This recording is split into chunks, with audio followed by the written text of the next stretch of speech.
The first rule of Miyagi-Do karate is for defense only. The second rule is see rule number 1. Very Sun Tzu. I don't know.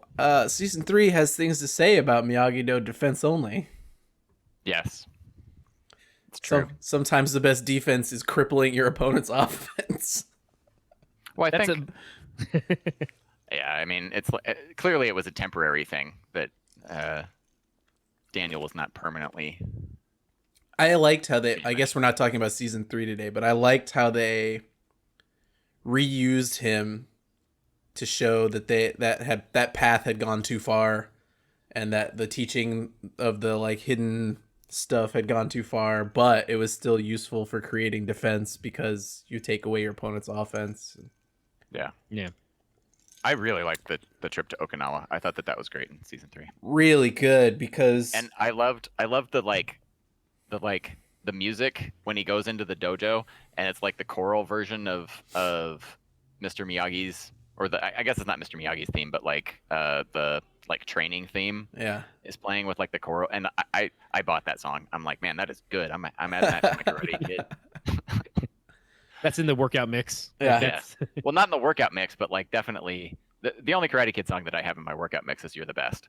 But I mean, I have a Karate Kid playlist of different songs, different pop songs from the movie, and then now that I got the soundtrack a little bit ago, I listened to that. Are too. any songs from the Jalen Smith version in your karate mix? Oh no, I'm talking about the first 2 Karate Kid movies, and then that one song from Cobra Kai. Although I've thought about there are some like hard rock 80s songs that I've thought about adding from Cobra Kai, like just make a Cobra Kai.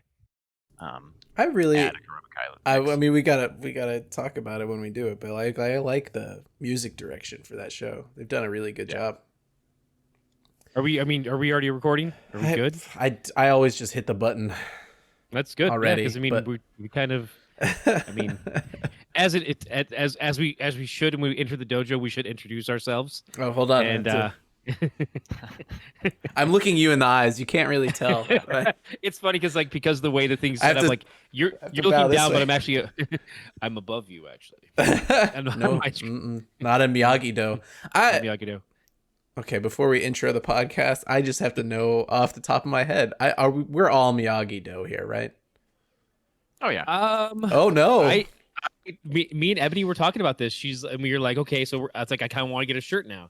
And I have a like, Miyagi-Do shirt. I bought one. If you're gonna get a shirt, you need to get Eagle Fang Karate. That's what I was gonna get. Okay. But there's so few good designs. There's a few out there, and that's where I was like, because like earlier I'm like, Cobra, like Johnny has done I mean, we're in it. He's done a good job of kind of making that name mean something kind of different for a bit. And so I'm like, okay, so I kind of like that. And then when we get further on in the series, I'm like, okay, so I have to go Eagle Fang now. Okay, it's definitely the show has progressed to such a for a series that on the first season was a YouTube original. Series. Yeah. And premium. I came into it. Premium. You had to pay for it. Yeah. Yep. The first episode was free, and then you could because like the first hit's always free, but then you could if you did have premium, you could then go ahead and watch the rest of it. And I kind of waited. I was like, you know what? I saw the trailer. I'm like, okay, that's a funny take. Like I see where they're going with that, but it's also a YouTube show, so my expectations levels are like right in here. People can't see my hands. I'm doing that level thing. And so I was kind of like, okay, I'll check it out. I mean, the fact that they got those 2 guys back, this could be fun. I'll check it out later. And Ebony for the wedding had set up YouTube Premium because when we set up our playlist for the wedding and stuff like that, she wanted to have no commercials. So she's just like, boom, straight through. That's a good idea. That's a really good idea. Props to your wife on that one. Yeah. Yeah. And so when we did our playlist for stuff, it was all just right there. Boom, boom, boom. And so I'm like, oh, well, I mean, I guess I've got the premium. I can just go and watch the rest of it now. Let me hop on. And I started watching. I'm like, holy crap, this show is so good and better than it should be as a YouTube original, better than it should be in as my expectations, and better than other shows that are on just network TV. I'm like, the writing is so like, I constantly am troubled in shows like seasons of The Flash or Arrow. I'm like, that is a stupid thing. Why are they doing that? And then the answer is always to progress the story. With this show, it's very much like, oh, I see that this happened over here, so that drove them to do this, and I see why he's not telling her this. It all seems reasonable within the context of the show. I see like, real people is what I see. Yeah, and it's like there's so many, and we're talking primarily about the first season together today. Well, we could and, we could intro what we're going to talk about here. Yeah, sorry, my brain's just like, it's okay. No, it's good. No, sound like Star Wars. That doesn't sound like Star Wars. Hey, Cobra. There's a Star Wars YouTube original channel. What? Is Galaxy Adventures only on YouTube, or did they put it on Disney Plus yet? No, that's I don't definitely. Now that I think it's on Disney. I know that the Star Wars the Double Dare, but I'm not sure. The Jedi Temple. That's on Disney Plus now.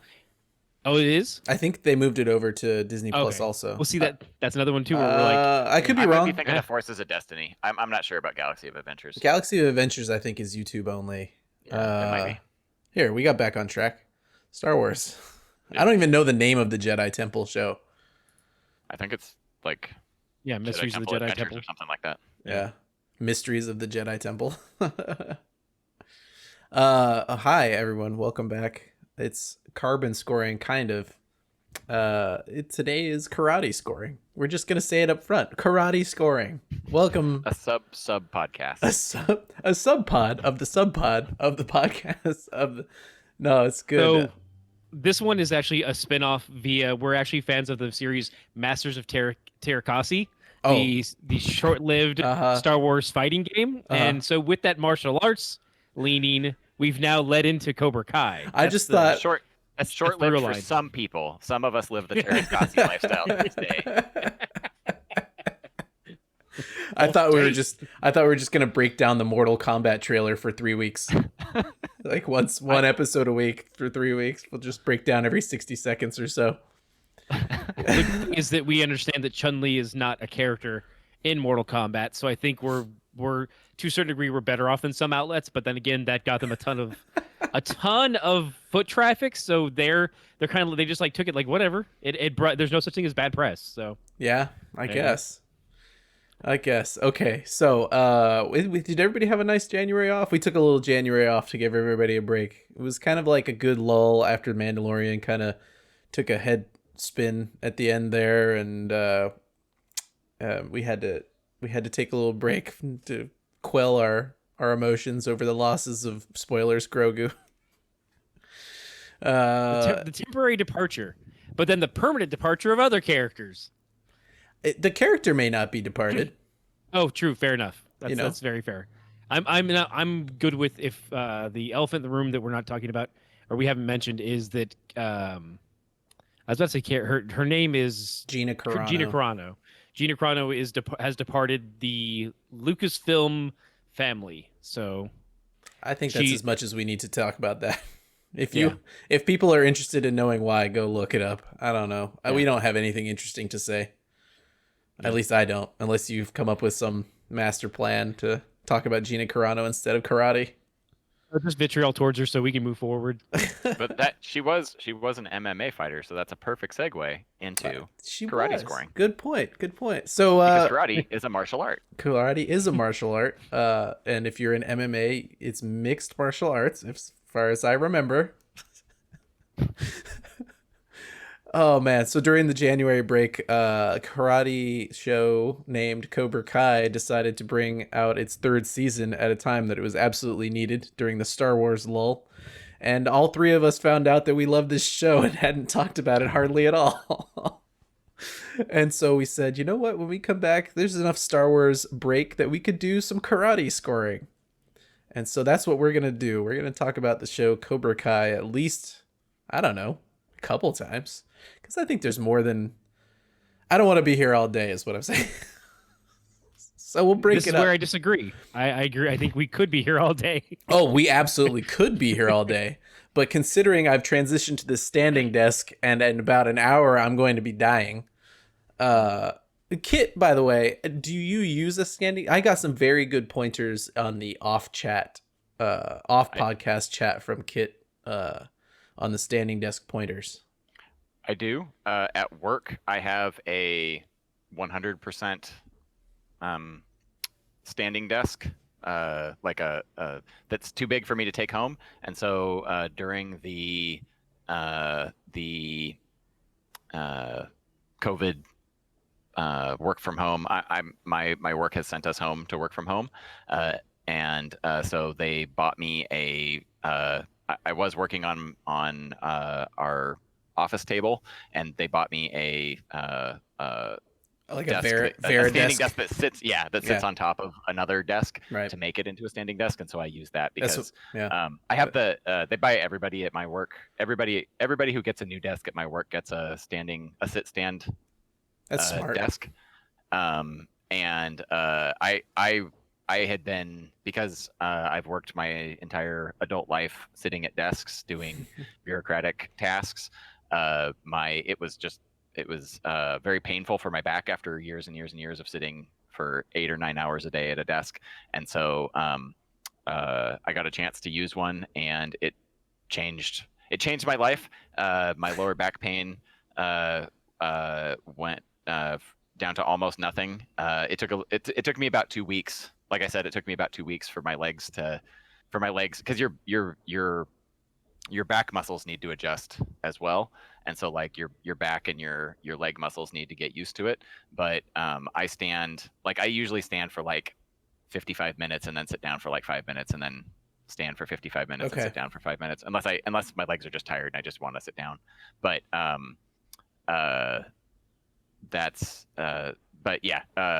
it did wonders for my lower back pain. Yeah. So I highly recommend, if you have a desk job, to try and talk your employer into getting you either a new desk or a desk adapter, so that you can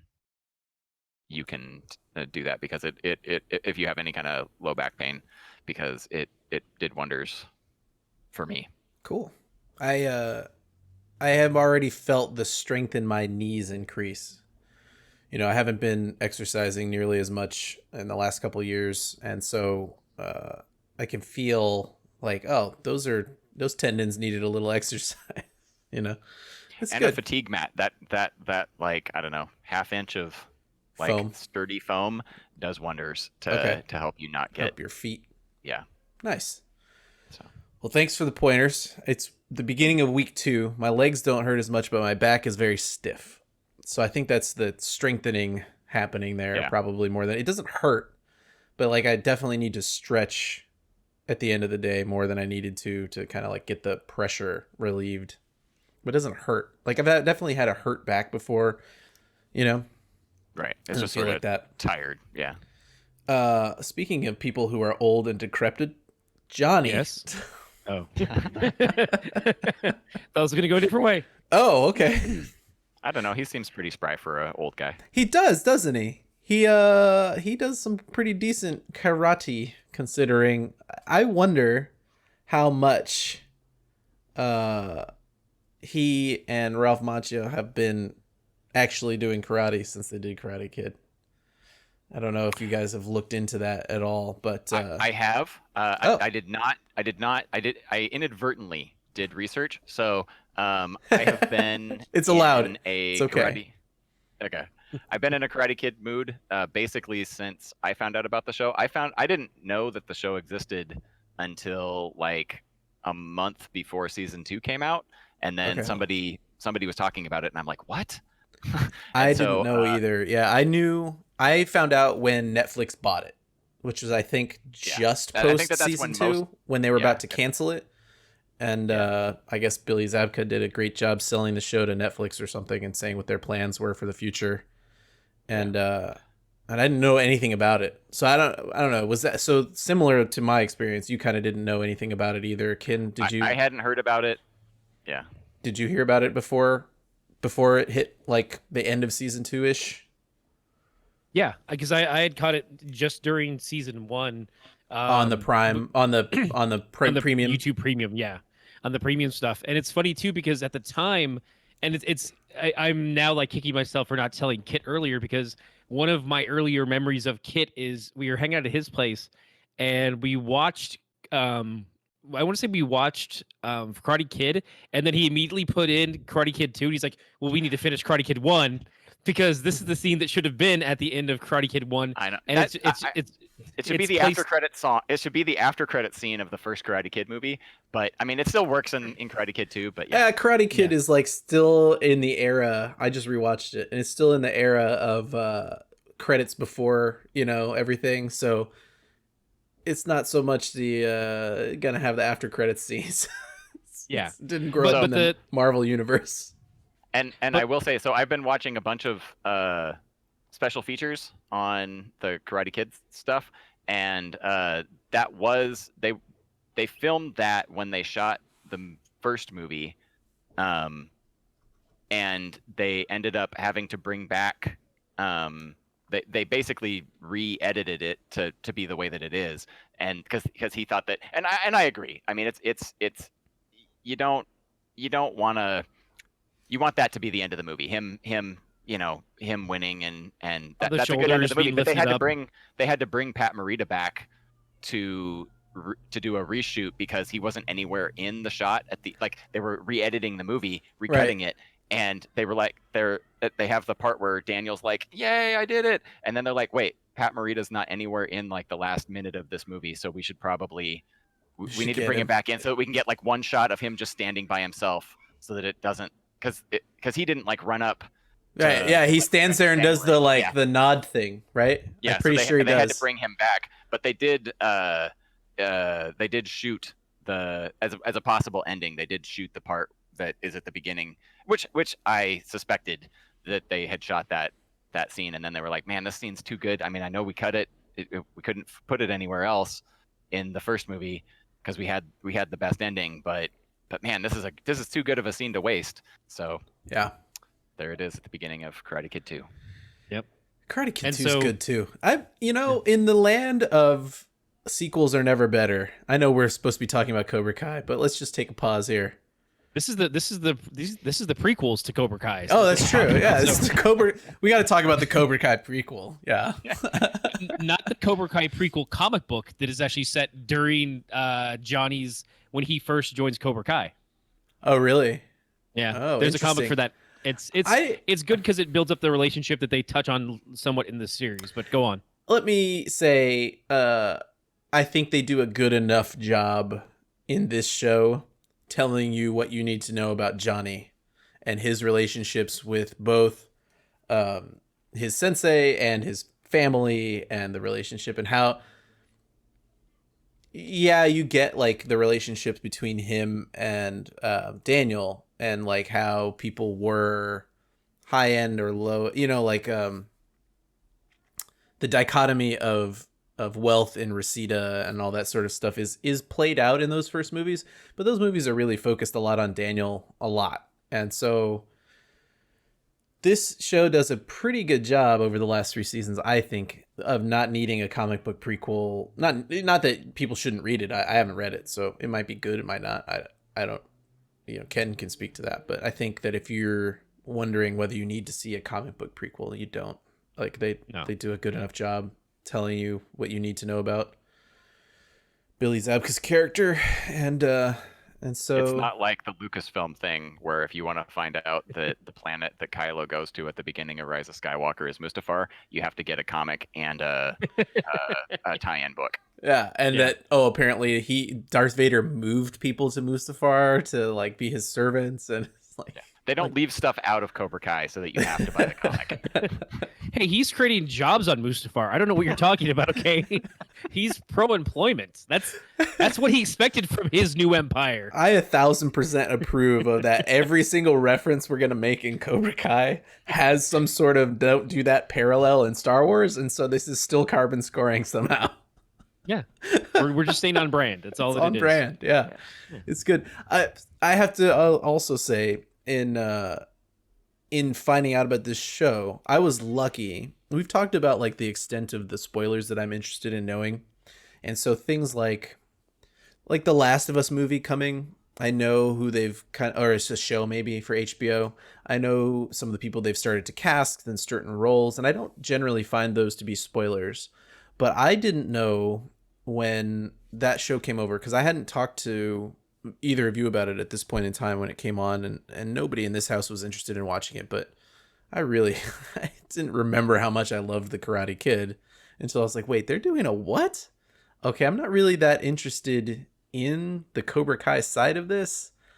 And if it's just a vehicle to bring back Billy Zabka's career, maybe it's not exactly what I want to watch, but I'll definitely give it a shot. And I ended up watching the first season in like a day and a half. It's very short. I think it's 10 episodes or something. And they're only like a half an hour long. Yeah, everything's half hour until I think season 3 has a couple that are longer. I think there's like a 40-minute one in there. And the hinting, because I didn't know anything about it and I didn't look anything up about it, I was just like, all right, I'll watch. The hinting that Daniel LaRusso was around didn't turn into like, oh my god, they got Ralph Macchio back to do this until the very end of that season. I think it's like almost the end, not exactly the end, but like I don't remember when Daniel shows up, but it's not at the beginning. There's absolutely no hint of Cobra Kai. Of Cobra Kai, yeah, he's not in it until he's episode 1. In the first episode. Oh, he's at the end. Okay, I'm trying to remember. He's in like the first, because it's like he's about halfway through, because you see his. Oh, that's right, because the car, Johnny crashes into Allie's car, right? No, Allie crashes into Johnny's car. The daughter of LaRusso crashes. Amanda's friend crashes into Johnny's car while he's like drunk. Okay. So I couldn't. Yeah. It's been a little while since I watched season 1. I didn't rewatch it. I watched it last night to try and get to refresh my brain. So that's you watched all of it. Crisp. I am actually on episode 6. Okay. I got 6 episodes in, but I just wanted a refresher because it's like there is like, where are those posts? Like where did this come in? Where did this come in? Yeah. So yeah, that's. I watched it a month ago when season 3 came back out. Right. I watched season 3 and then I went back and rewatched everything. I'm crunched for time trying to watch Star Trek 2, so I didn't. My have daughter's time. really into the end of Karate Kid 2 now, so she loves the fan dance and the drum. When they go to the castle at the very end of the movie and they do the drums, the drum dance and the we actually watched that part like 6 times last night. The part that's in the show. I made her a little paper fan so because she's been for like 2 months she's been practicing doing the fan dance. So like, and she knows it, so she'll do like the toddler 3-year-old version of exactly what you gotta the real fan is. So like she puts the fan on the ground and then picks it up and does it really slowly, and she like holds her sleeve. Oh wow. And she puts on it's really adorable. She has a bathrobe. She puts on her bathrobe so that, because she doesn't have a kimono, yeah. So yeah, and she'll like hold her sleeve and she like tosses the fan up in the air when it's really adorable. Okay, so she loves dancing, and so she loves. Oh yeah, kids love. If you can give a kid an opportunity to mimic a dance, they'll do it like instantly. One of mine used to run around the house pretending she was Moana, and like running into the ocean to do the songs and stuff. But she and like she's obviously seen the movies when I was watching them. Sure. But we were cleaning up yesterday and she found her fan under my chair, and then so she like pulled her fan out and like brushed the dust bunnies off of it, and then she's like, Dad, can we watch the end of Karate Kid? And I'm like, yes. And so I put it on, and then she just wants to like keep rewatching that part over and over again. Yeah. You got to make her a little Okinawa drum. Teach her how to. Well, she's got a little like two little drums that she uses. She doesn't have anything like like I don't. Are those taiko drums? I don't know. Whatever they're hitting, it's nothing like that. It's like a little. Taiko drums are the taikos are the big ones. I was talking about the little Okinawa spin drum. Yeah. Has she seen your wife's kimono from Japan?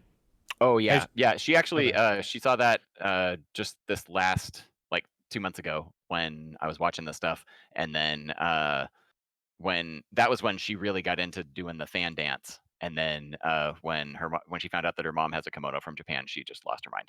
So she was like, "Oh man." She's like, "I got. When's gonna be my time?" Hopefully, she ends up tall enough to borrow it. It's looking like she will. She's nice. a pretty tall kid. I think her parents have genetically That's engineered it. her that way. It's just a team of basketball players. It's Kit discussed this. He's got 3 more kids to be able to field the full team. No, we're no more. It's hard to sleep after the second one. It really is. It gets to you after a little while. I understand why people have a third, especially as the second one gets older and you actually start to sleep again. You're like, that wasn't that bad, but it's pretty bad. You've pushed the thoughts out of your mind for so long. You're like, no, it wasn't that bad. Yeah, it's funny. But anyway, so my point being about Daniel was I didn't know he was in the show, and it took me completely. But whenever it happened, it seemed like it was longer to me. But that's probably because I didn't rewatch it. But it just shocked me. I was like, oh, this isn't gonna be a separate story. We're gonna work through some crazy stuff here, and obviously we can go through what they did and how they did it and why they did it. But it was a nice realization to be surprised, and that's maybe one of those things that could have been considered a spoiler. I don't know. It would have changed my perspective. I'm just trying to think about it. I was like, it would have changed my perspective of what I wanted going into it versus having low expectations and consistently now being very impressed about what their intentions have been for these characters that, I'm not going to say the Karate Kid's unpopular, but like, it's not lexicon it's as not much. Star Wars. Yeah, it's not pop culture lexicon. There were Miyagi. I beg to differ. I mean, it's walk into 100 strangers and say wax on, wax off. And see if they get it. Okay. While I agree that it's that will get a reference, if you reference something from the second movie, that number will significantly drop off, I feel. Well, yeah. But so I'm just saying that it's. I think that the Karate Kid franchise Saturation in general, level? but especially the first movie, are very, very still to this day very recognizable and Absolutely. relevant in pop culture. Even before Cobra Kai came out and sort of reinvigorated everything. If you would have gone back, I don't remember when.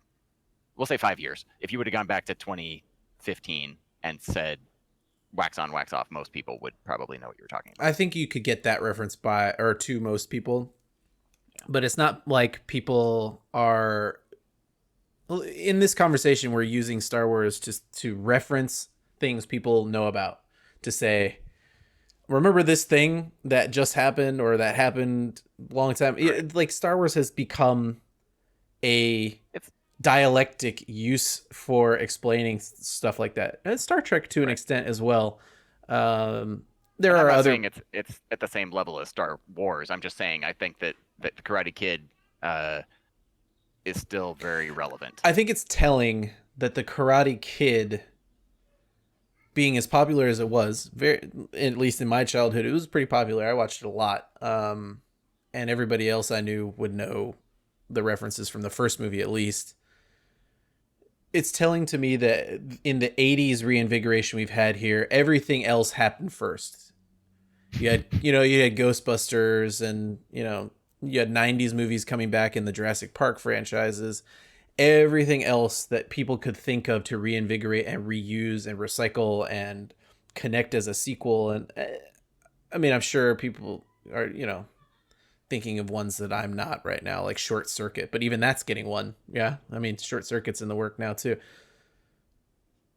But Karate Kid would have been higher on my list of what I would have expected people to do. And it didn't end up there until 2018, I think, when this show came out. I think that it's also worth noting that there were some fans that were in the ether that were nodding to it. Like we do, if anyone here is a fan of How I Met Your Mother, there is this particular episode where one of the main characters, Barney Stinson, goes on this whole I don't want to say rant, but this rant about how the Karate Kid, the titular Karate Kid in that movie is Billy Zabka, and says how like, oh, he knew karate XYZ, and he's the true hero. Yeah.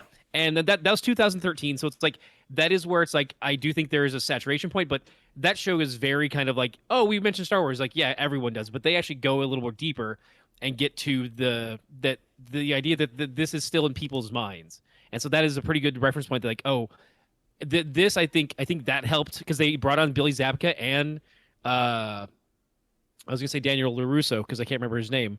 Ralph Macchio. Yeah. They brought in Ralph Macchio in that episode too, so it's like it was still in the lexicon, and so but it was just like kind of bubbling under the surface. So it was definitely interesting to see later on that we got Cobra Kai this far after, and I'm curious.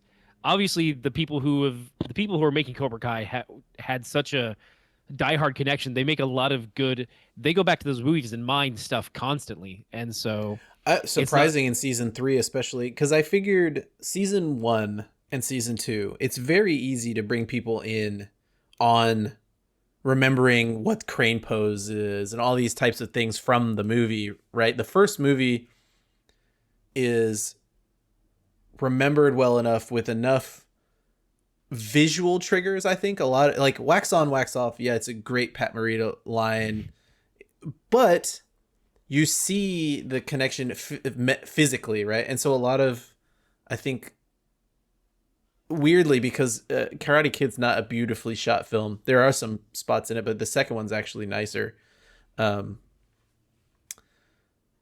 There's enough mental imagery that people can attribute to that film because of the karate and everything else, that I think it's easy for people to remember when what's the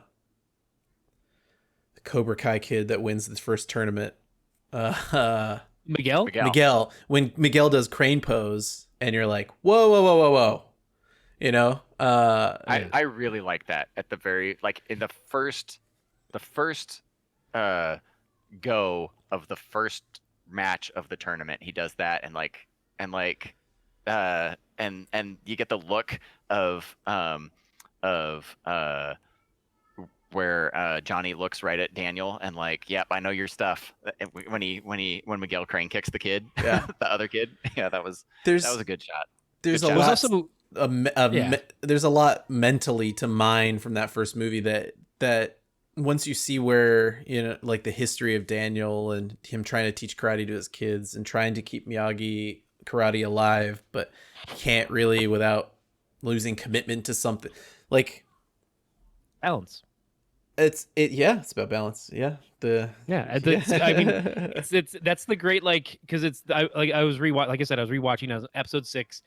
He just got done visiting Mr. Miyagi's gravesite, which is actually one point of contention that I have with the show, because I'm kind of like, wouldn't he be buried with his wife in Okinawa? Like, right, and so, well, no, because she died in the concentration camp, in the internment camp in America with his unborn child. So it's like, wouldn't he be laid to rest together? But then, like, the headstone only mentions him, and it's a fairly big one. So I'm like, would they have done 2 side by side? That's one of those few things that I'm like, I'm too much of a pedantic nerd to be like, what about his wife? Because it says loving husband on his tombstone. So I'm like, why didn't they acknowledge that? But I don't know where. Going back, I don't think we find out where she's laid to rest either. You know, I don't know that every reference is a necessary reference, and sometimes you might confuse people. Yeah. Right. Especially when you get to season 3 and we're talking about his love letters to, you know, another woman. And then you have to like, oh, wait, he was married. And I think there's very good wealth. And what I was trying to say about Daniel, when you find out more about his past, is that they use Karate Kid 2 to really remind people of the lessons in those, and obviously they're reminding the character by doing it, but they tease out those little pieces of the movies, not as like I don't know, it's not cheesy, it's not, the references are good and used well, and they're appropriate at the time, and I think they avoid stuff that is just too complicated to get into when they don't really need to, right? Like, how's this empty dojo just still sitting here unused for however many years, and it looks, like all that type of stuff is just not worth explaining or worrying about, kind of, I think, in all this. But I mean, they do actually, in like little throwaway comments of like, oh, you went back to the, there's little comments of like, oh, you went back and you cleaned it up again, and like they do throw a few lines towards like, oh, we do a little bit of upkeep on it from time to time, and because they still store cars there and XYZ, and I think that's to that point, they do kind of do the little bit of housekeeping that's needed in the storytelling, so to speak. yeah, but Like it's not just maintaining like the idea of like, oh, well, how did that do that? Well, they do make a good nod there, and like I said about two, my little thing was completely pedantic. oh With yeah, the but whole Gravesite. So I was just trying to say it doesn't. References don't run the show, is what I'm trying to say, right? They Like run very naturally. yes. Yeah. These are really good films to reference, but they're not good films to remake. We're not doing episode 7 here, right? Where we remake episode 4. But the parallels after 3 seasons between what people chose to do when they were kids and how they taught their kids, so it's good reference to be like, oh man, that did happen between Daniel and Johnny and Karate Kid, or that did happen when he went to like all these lessons inform the show, but they don't run the show, I guess, is all I was trying to say. And setting it up so that like I'm not exactly sure how to phrase, but like the part where Daniel teaches Johnny's son, that he makes him do the different chores like Miyagi had him do. Oh yeah, when Robbie's doing wax on, wax off, but he's already taught it to his daughter. And then earlier in the show, when Miguel's like wiping down mats or cleaning windows or whatever for Johnny. Johnny's just having him do it because he wants him to be like a slave and right, free labor, do the work around the stuff. And he's like, "Hey, Sensei, is there any way that you want me to do any particular way you want me to do this?" And he's like, "No, I don't care. Clean the mats. Who cares?" That's an early trailer moment. Like I remember watching the trailer for that, and I'm like, that's a good like kind of like, oh, we're acknowledging it, but like it's still just part of the story. Yeah, it's hilarious if you get the dichotomy that's happening. Right, is like Miyagi-Do is about teaching the smallest motions and movements are the most important, because you can create life lessons of if you do it right the right way, versus the Cobra Kai, even through Johnny, even after he's learned all his lessons and he's mid season 3, whatever, just do it, like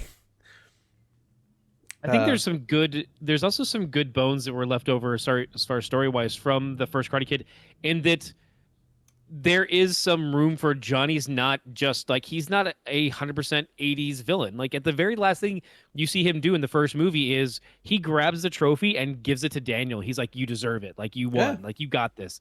Yeah. And like that gives you like, if that's the last thing you see, you do get a chance to go back and see like, okay, he wasn't all bad. He definitely has, like, he's got problems like that's without question, but he's not just a mustache twirling villain. And I think that's even good. And you understand earlier in the tournament when Kreese is telling him, when he tells, I forget who it was, but he tells the other kid to injure him, and he's like, I don't need to cheat. I can just beat him. I can beat this. But Kreese is like, no, just go ahead and injure him. And then when he tells Johnny to sweep the leg, Johnny's like looks at him in disbelief, like, what? No. I like he's clearly the kids. He's to a certain extent brainwashed these kids, but there's still a point at which the kids are like, wait, I don't think that, like, I don't need to cheat to win, right? Yeah. And so I think that's an important part of the first movie. Yeah, it's an important part of Johnny, right? Because Johnny doesn't cheat to win, and so he and Kreese have their falling out, and you finally understand that Kreese is the bully of this situation and has really damaged these kids beyond what you thought. And why they act this way is probably potentially due to the way Kreese taught them. And when Miguel wins by not cheating, but by exploiting somebody's injury, right? Johnny still, after all this time, after being so down and out, after getting everything he's wanted, he's got his dojo, he's won the tournament, he didn't want to beat his son, but he beat Daniel by doing this, He beat right? Miyagi-Do, yeah. He beat Miyagi-Do. He's gotten all these things, but Miguel wins by beating somebody who's injured and playing against the injury, and his anger towards Miguel at like, well, no, you didn't do it the right way.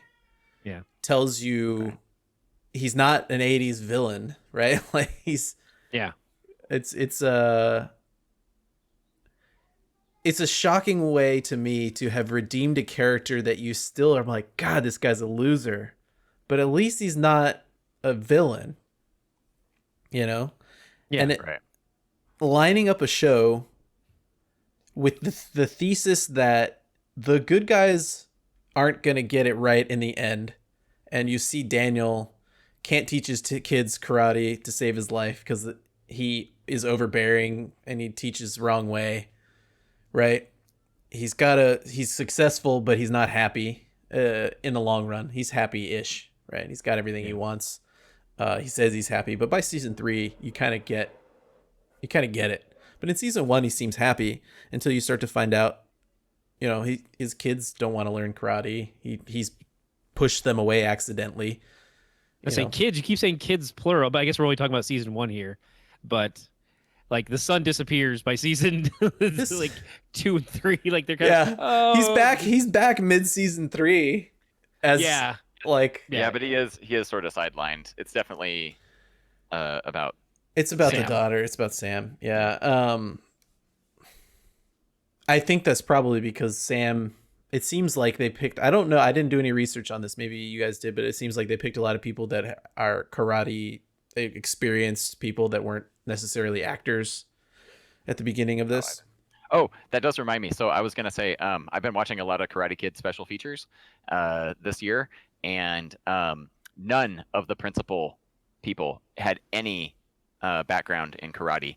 Ralph Macchio, William Zabka, and Pat Morita, none of them knew any karate whatsoever. And a big part of that is that movie, Karate Kid, coming out in 1984.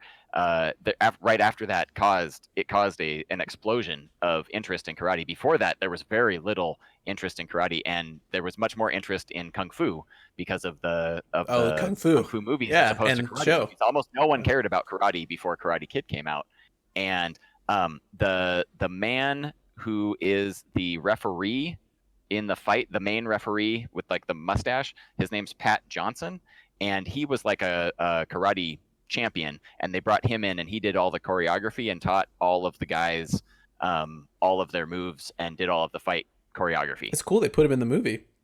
And the one thing that I thought was funny was that Pat Morita had a stunt that most of the stuff, like, he doesn't really do a whole lot in that movie, but the fight where the Halloween night fight at the fence, that's like almost entirely like his stunt double doing most of those moves.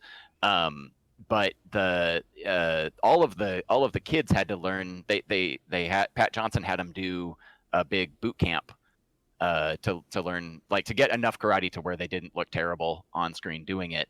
And they talked about, like, Zabka didn't really have any training ahead of time either. He was just a much better athlete than Ralph Macchio was. So that's part of the reason why Ralph Macchio just sort of looks less outclassed, natural at it, than Zabka does. I think it plays beautifully into the choreography of that movie.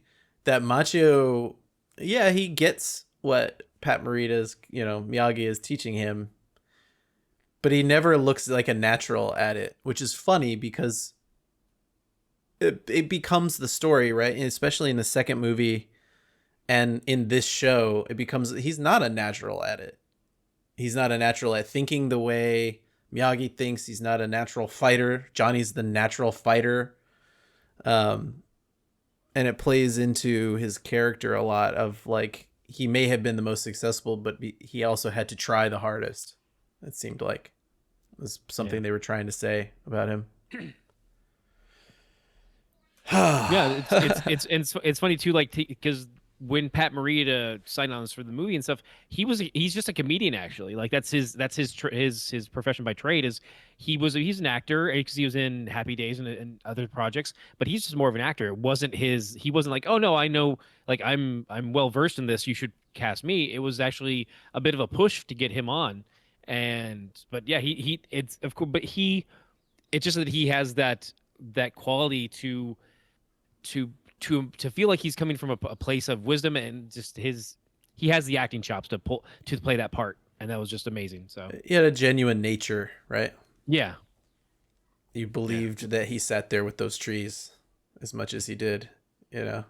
It's weird. I don't know, it was strange to me, and I'm glad they abandoned it early on. I think it's season 1 when Johnny is kind of, I think he's like he's like a handyman or whatever, and it seemed like they were gonna put him into the Miyagi.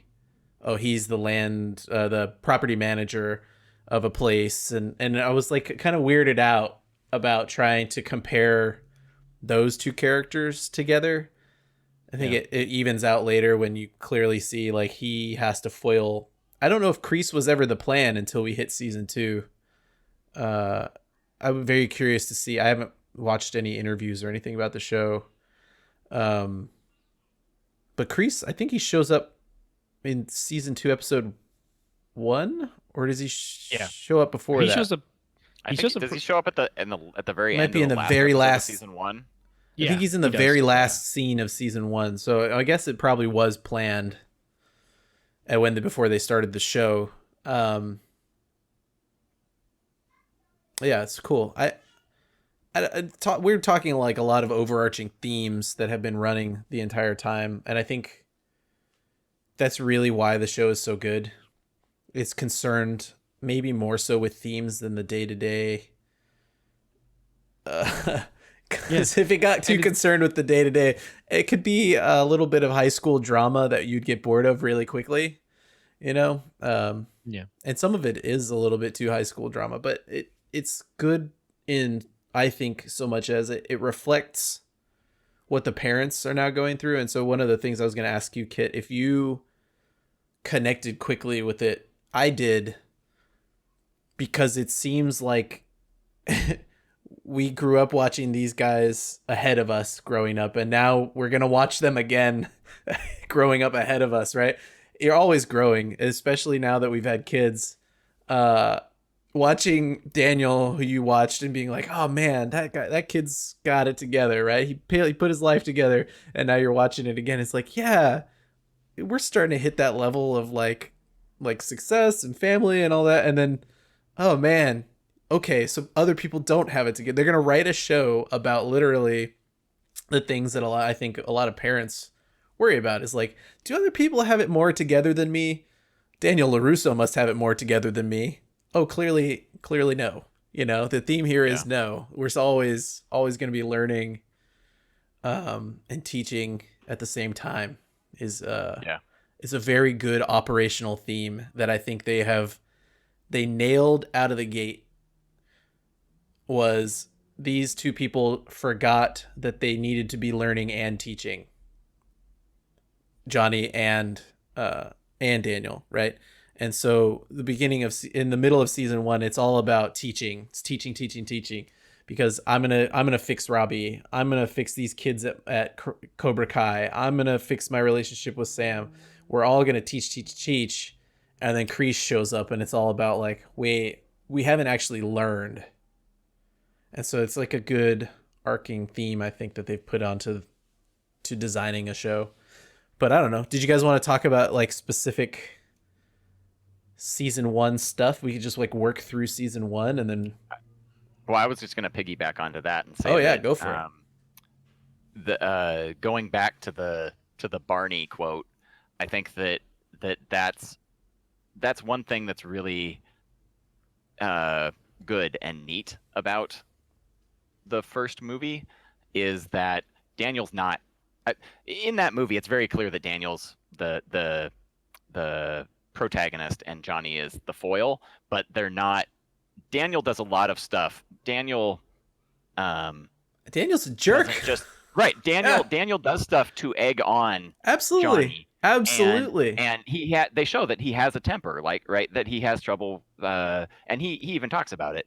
And You- that Johnny does stuff at the end to kind of redeem himself. And that in this show they do a very, while the movie, for that first movie, it's very, very, it's much more cut and dry. Like, yeah, definitely black and white. Here's the main character. He's sort of the good guy, and here's Johnny, who's the bad guy. But it's the same way above that too. Just to jump in, but it's the same way above that. So you've got Johnny and you've got Daniel, and they're learning exactly black and white. This way is good and this way is bad. But you step up, and it's important to step up because you have Kreese return in this show. So you step up to Kreese and Miyagi. Miyagi is wisdom and wisdom above all, and Kreese is power and power above all. And there's no. That movie's great, but there's not a lot of depth to the understand. And it's a movie. I mean, it's a certain amount of time. You can't do all of it, right? Right. But you're left with, especially even after the second movie too, you're left with Miyagi knows no wrong, right? And Daniel still, even, I don't even know at the end of season 3 if he understands. He might have during those letters or whatever that we saw, but I don't know if his character understands. And it might be part of what they're getting at in the show, that even Miyagi didn't have it all together all the time, but like you get that feeling. And so it's what you're talking about, Kit. I didn't mean to interrupt you, and you should keep going, but that's what you're talking about. I was just going to say they kind of continue that into this, where even though they've had a seeming, from what we know of that one movie in 1984, they've had a seeming reversal of fortune, and now Johnny, they definitely do lean on that, where Johnny's sort of like the superintendent of the building, absolutely, and the fix-it guy, and with him taking on Miguel as his student, and very much like Miyagi was that in that role for Daniel's building. And Daniel's now the rich guy. He's got the country club membership. He's a very successful businessman. But they both have their good points and they both have their flaws. And I feel like this show does an even better job of pointing that out and being like, look, none of these guys are perfect. None of these guys are, because even in the movie, Mr. Miyagi has the scene where the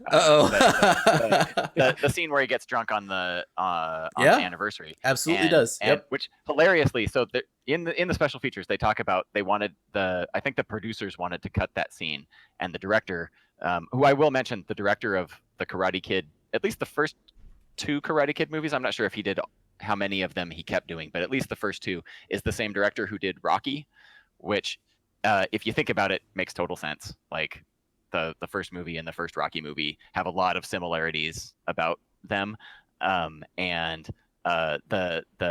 he brought in the same guy. Bill Conti did the music for both of those, for Rocky and for Karate Kid. The producers or somebody who was making the movie said, no, we want to cut the scene with Mr. Miyagi. And he was like, are you crazy? This is like Mr. Miyagi being fleshed out. Like, this is you need it. And they talk about in the commentary, they talk about Pat Morita got nominated for an Academy Award for that role, and it was because of that scene. And he said, and he was like, they were so glad that they fought for that scene and left it in, because that was like his one, because otherwise he is just sort of like, I'm this all-knowing, always right, super wise person. Yeah. And that sort of frames him as, on the one hand, it's like, wow, this guy's won the Medal of Honor, but also like he's not infallible, right? And I think you get a lot of modern television that tackles this to a fault, almost too much, where it's like every single person that's won the Medal of Honor has PTSD. You know, it's like the assumption in these shows. I'm not saying that that's true in real life. Don't assume that's what I'm saying. But like, if you make a dramatization of anything and you create a character that has this glowing part to them, they must also have an equally dark reaction to something good, right?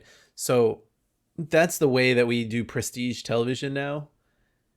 And I don't think Pat Morita's scene gives you the same level of like, oh man, he must just be hurting all the time. It's just like, no, the man is not exactly what you expect, but they don't do that same thing here in this show where you'd expect, okay, well, Johnny has to have all these bad things, and so he also has to have all these. No, it's just he's just a person. Just don't create fake trauma or fake virtue where there isn't any. So Daniel LaRusso doesn't have a Medal of Honor. He's not a virtuous.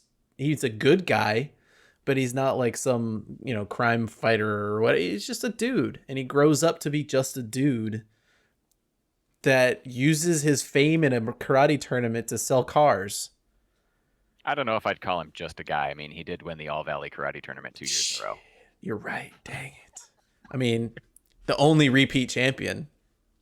Was it 2 years in a row? Was Karate Kid 3 set that quickly after? Karate Kid 3 is the next year's karate tournament. They go in the summer when he's off school to Okinawa. Okay. If I knew what you were talking about with this with the Karate Kid 3 Air Force. I'm sure that they're going to go there for the next season of Cobra Kai. I think you'll get a reference. I think we've confirmed that. Yeah. Although I will say, when I loved the first Karate Kid movie. When I watched Karate Kid 2 when it first came out, I didn't like it as much, but I still really liked it. And then there was a time when I was like, Karate Kid 2 really isn't as good as Karate Kid 1. But now I have kind of come full circle, and I have recently, since this show, I have a new appreciation where I don't think Karate Kid 2 is as good as the first movie. No, but I do have more of an appreciation because I used to just watch like there was 2 decades where I would only watch the first 10 minutes of that movie and then turn it off. Now I can watch that movie and be like, you know what, this is actually still a pretty good movie, as opposed to 3, which I think is just terrible. I know that that's my opinion, but I think that most people would agree that the plot of that movie is just not. I think without 3, you don't have some of the good Robbie and Sam balance stuff. It's not like there's nothing in it, but just sort of the general plot of 3 is sort of ridiculous. And but I think that they did a good job saying Karate Kid 3 is pretty ridiculous, but there's some stuff that was teaching students in tandem, like they do, right, is important, I think, because not everybody's a single, like a only child. Not everybody runs a dojo with one student, right? And so the idea of that balance thing with the waterboard and all that is great creation for these people that don't have balance. Daniel, this is season 1 stuff, I think, when the dealership starts to get into trouble because Daniel gets into karate again. Daniel and Johnny are unable. Go ahead. Oh, I was just saying, Daniel and Johnny are unable to balance. Right, they have no balance between the two of them, and it takes to season 3 to finally understand, like, not only do they not have balance in their personal lives, but like they also don't have balance in their karate. They don't have balance anywhere. So, go ahead. That's what I was gonna say. The Karate Kid 3 is about balance. No, that's definitely I can see that. And I was sorry, lots of thoughts in my head, and like Kit hit one of the ones that I had right on the nail that had him like, well, he's got this one going. So with the 3, it's funny because as you're speaking about it, by the way, all 3 of the original Karate Kids were all directed by the same director. He's doing research over there. Yeah, I've got it a side pit. I knew he did the first 2. I didn't know about the I've only seen the third Karate Kid movie twice in my life. Once around when it came out, like I want to say like the early to mid 90s, and then like a couple of years ago. And I was watching the other 2, and I'm like, well, I'll go back. Maybe it's not as bad as. And I was like, oh man, this is just not my thing. I think the appreciation for Karate Kid, the trilogy, could be compared a little bit to Back to the Future, where you're like, you have this one that is like deeply embedded into our consciousness, and then as they go on, they definitely drop off a bit by bit. Like most people, I think, couldn't remember what the plot of the third one is, which I mean, for What? either side. How do you not remember the plot of the third Back to the Future movie? There's a giant time traveling train in it. Yeah, aside from, but that's not the plot. The plot is that Well, how do you get to a time traveling train? I mean, yeah, exactly. So there's that. But I mean, if you look at the numbers of times you've watched Back to the Future 1, 2, and 3, they would be. oh, it's a diminishing return for sure. Right. Yeah, that's what I was saying more. In that you'd be like, oh right, there was a third one. I watched it one time, but trust me, I have the trilogy on, the Blu-ray combo pack because it has all 3. And number 2, I still watch more than I'll watch number 3. Of course. Not to saying this 3 is bad. I'm just saying that there's definitely the amount There's of no times I watched number 1. hoverboards in the third one. Well, there is one, but there's one. But yeah, no, still fair. The same point though is it's diminishing returns. Even if the quality is still better, it's still they go down.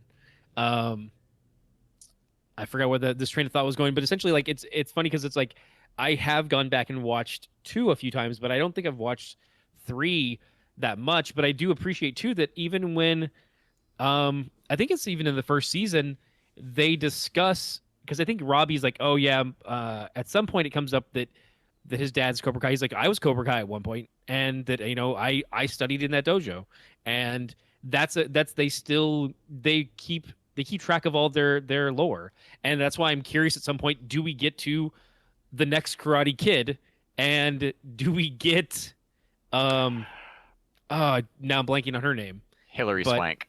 Hilary Swank. I was just gonna say, yes. We should have done this before. Obviously, spoiler warning. We are mostly talking about season 1, but I'm just going to now talk about season 3. Yeah, season 3. So, I see everything's fine. fair Right. game. Yeah. So skip ahead 2 minutes if you don't want to have spoilers. If you're just starting Cobra Kai. Okay. Interesting that they didn't go with Karate Kid. Yeah, I would say that Hilary Swank. 2 months ago, I probably would have said there's no way that they get Hilary. They got Swank. Allie However, Mills. After they got Elizabeth Shue, who is the only one of that first movie who's still doing anything. Yep. And had really much of a career after that. Like Ralph Macchio had a pretty good career. He had a good career. Karate Kid. And after it too. wasn't like he was a huge star. But, no, he was never a huge star, but he acted up until a couple years before this started, and then he started to tail off a little bit in terms of his just. But he's I think he's in his 50s. But I mean, Elizabeth Shue was by far the biggest star. Absolutely. She wasn't when the movie came out, but afterwards, her career was definitely bigger than everybody else's. Oh yeah, but put Ralph Macchio and William Zabka together, and they didn't act as much as she did. But I would have never thought that she would have come back for this. But clearly they got her back for season 3. So this show had a lot to prove.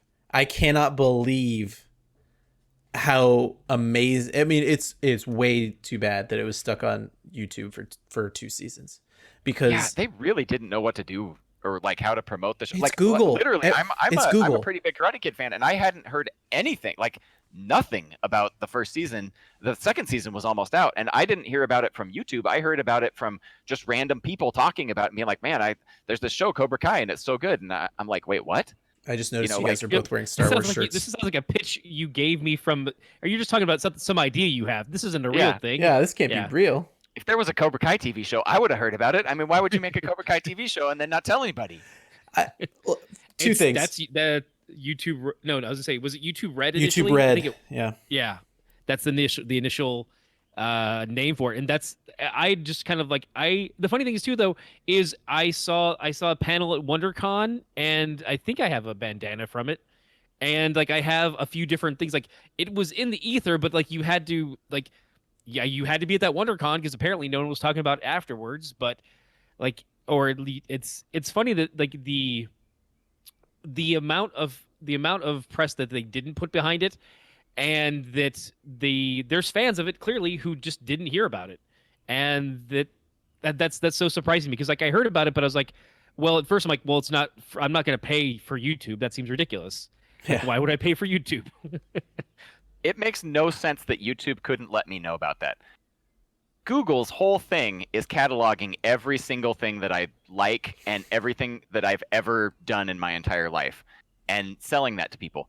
I've watched YouTube videos every day for the last 15 years, and there's ads in front of all of those videos that for like a year before that show came out. Could have been Cobra Kai. Should have been like, look, here's a 5-second ad. By the way, Kit, we know that you like Karate Kid. We've seen that. Here's an ad letting you know that our show is coming out and you can pay for it and watch it. Just to let you know, like the fact that they didn't do that, like I just feel it's unbelievable to me. Yeah.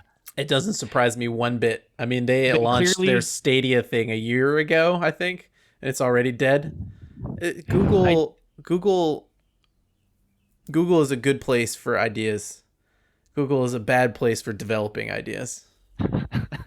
You know, it's clear then that you watched your DVDs and your VHS cassettes of Cobra Kai, of Karate Kid. Otherwise, had you streamed them, they would have data mined the shit out of you and been like, oh, okay, no, he needs to know about that Cobra Kai jam. Yeah. And you're like, I'm over here on analog media still. That's what they just didn't catch you. They so missed all that. They can't track my tape from TV. Yeah. I mean, you're still using a CRT. VHS tape. He's got his little combo TV CRT VCR one stop 13-incher. Hey man, Betamax is still viable. Yeah. You know, I think I finally gave away my working VCR. My last VHS tape. How do you watch Star Wars? I'm kidding. By the way, you gave me the That's right. That's right. We've got it because I just bought a digital converter to try and convert some stuff for archives and stuff. You can keep it. But yeah. That's right. I forgot that you had the VHS. If you want to hide from the government and not let them know that you're watching the original version of Star Wars, this is how you do it. This is how you keep Google. Look, three more years. Okay, wait until Star Wars has another rough patch, and in like 3 to 5 years, they'll be like, "Hey, we did it. Everything you've ever wanted. We've got the vaulted original with Vaseline smudges and everything. Here you go. It's on Disney Plus. McClunky, and one other thing that we added, just because Disney likes money too much, and they know people want it.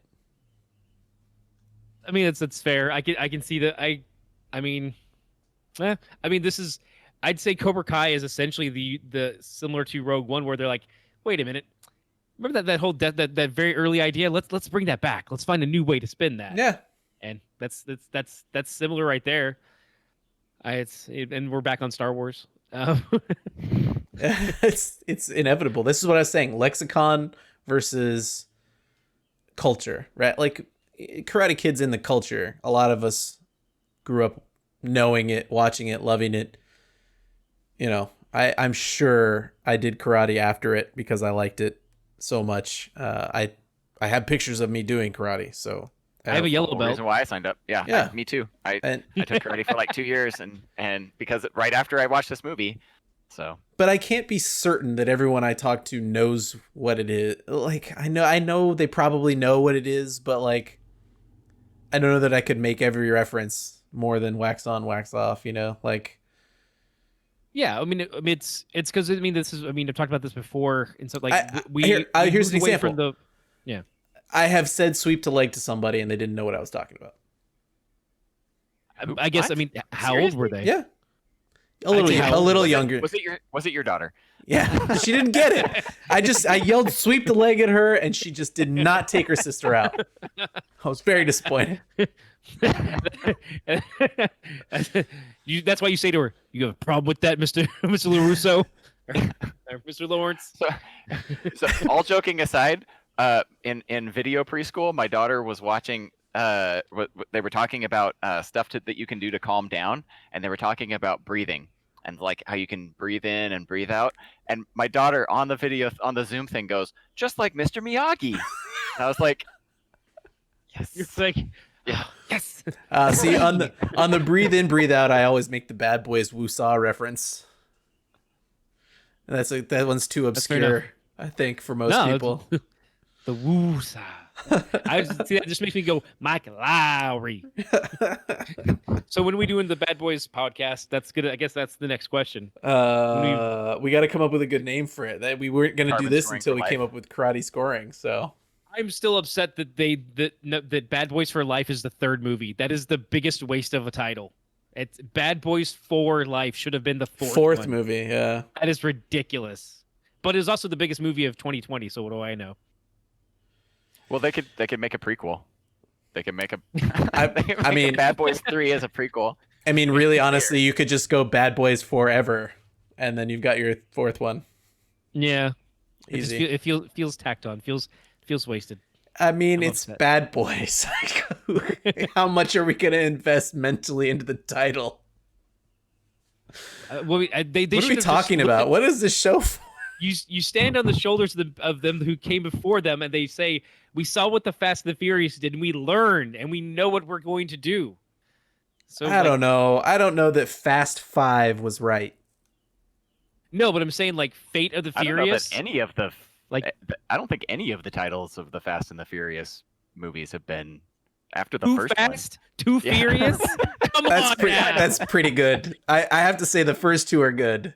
But then you know what happens is that after the first two, I've come to like Tokyo Drift in a bad way, but like after the first two, it's not really about street racing anymore, and so like who cares what the titles are, right? But like the first two with the good titles, still about street racing mostly, and family. All about family. Speaking of family, Karate Kid.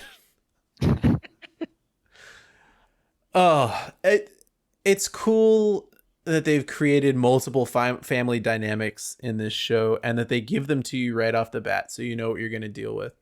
Johnny had a kid. Johnny and his kid don't talk. Johnny is trying to basically adopt another kid because he needs another shot, right? And then you've got Daniel with his two kids. Well, we'll say two, but one that we're going to interact with really in the show. You know what? His son's probably off with his loudmouth cousin all the time. That's my headcanon.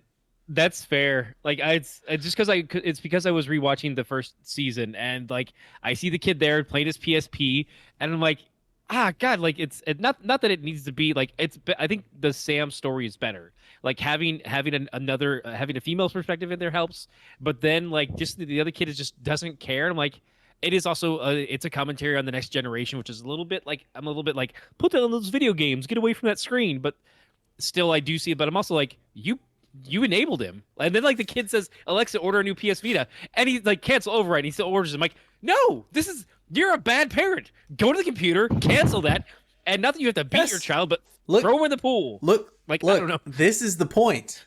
This is what I was talking about with Kit. Is like. They're not making him the parent that gets it. He's not Daniel LaRusso champion parent. He's Daniel LaRusso high school karate champion. That's kind of it. I sell a good amount of cars, right? And like because I know what Japan is, I have what's the name of the company we learn in season 3? Oh, it's like Doyona or something Doyona? like that. Doyona cars exclusive. Which, by the way, I thought. So again, jumping ahead to season 3, I thought that was that the little girl grew up to be like the head of foreign sales or whatever at Doyona. Genius. I thought that was a brilliant story twist. I thought that was terrific. I love that whole trip to Okinawa. Oh, by the way, just funny anecdote. Until I was probably 25 or 30 years old, I didn't know anything about Okinawa except from Karate Kid 2. So Okinawa is very nice. It's like a tourist destination. It's like the Hawaii of Asia. And there's lots of like expensive hotels and things. But my only interaction with Okinawa is like the military base that they drive through in this tiny little farming village that Mr. Miyagi grew up in. And so I thought that Okinawa was like this poor farming island in the South Pacific. And then but then like I don't know 10 years ago or something I found out that it really is actually like it's expensive and there's like high-rise hotels and stuff there. It was just Mr. Miyagi's before this show. Mr. Miyagi's island or village was just like the little tiny village that time forgot. Yeah, I don't want to step on people who have more cultural knowledge of this than me, but I have been to Japan. There is a real complicated relationship on Okinawa, especially with Americans and the American military and the commercialization of Okinawa, that I don't know that I am well versed enough to get into. But it's not as simple as this show cuts it out to be, where, yes, there were farming villages there. They didn't particularly want to interact with the world that was coming and that had been created by the American invasion and installation of a military base there. And so I loved, and I won't begrudge people for loving this, because I'm one of them, the scenes in Okinawa this season. I think they did a really good job of treating Japanese culture very respectfully. It's tough because it's set on Okinawa, and it needed to be set there for the original history of Mr. Miyagi and to make people understand how complicated and fraught and heartbreaking the concentration of Japanese Americans was during the wartime, and how people from a place like Okinawa could then serve the U.S. military, and also Okinawa would be the most horrific part of the invasion of Japan at the same time, and what happened to the people there. So it's a tough spot to put a modern show in, because they have to use what's come before. It wouldn't make sense for them to just obliterate Miyagi's history and make him come from Fukuoka or somewhere else in Japan. But if you read too deep into like the commercialization of that island, it's tough. But I think they treated it well enough that I don't feel super guilty having enjoyed it, you know? That's off topic. I feel bad for talking about it because I don't have enough cultural knowledge to really. No, but it's good to add context. It's good to acknowledge it because you have that knowledge. I think, Kit, you have been to Japan as well? No. Okay, okay. Yeah, no, I've never been to Okinawa or Japan. Sally did, but yeah, I didn't. What it was. I didn't make it to Okinawa when I was literally there. The only things that I know about Okinawa are from Cobra Kai and Karate Kid 2. So gotcha. Yeah, I didn't make it. I didn't make it that far south when I was there. So no, but still, you have a little. But it's good. It's absolutely important to acknowledge that, and I think that's part of what the first Karate Kid did too. Is it's something that there's a lot of whitewashing of history of just like this happened, but let's move on. This happened, but let's move on. And they don't acknowledge it, and so they acknowledge was one of the first times. Yeah. But I'm saying the movie acknowledges it more than my school did. Yeah. Like they barely touched on it. That's what I meant as far as like just whitewashing it. I think the movie does a better job of bringing it to your attention. Like, hey, we done some horrible shit. We should acknowledge it. You don't have to feel guilty about it, but you should acknowledge it. And that's something that they do a better job in this movie than some people are exposed to. And I think that's to the film's credit. And I think talking about the internment camps and the horrible conditions there, and also doing it in the 80s, right? And the I forget the name, the numerical designation of the division that Mr. Miyagi was in, but that is they talk about it in the movie commentary. That is the highest decorated.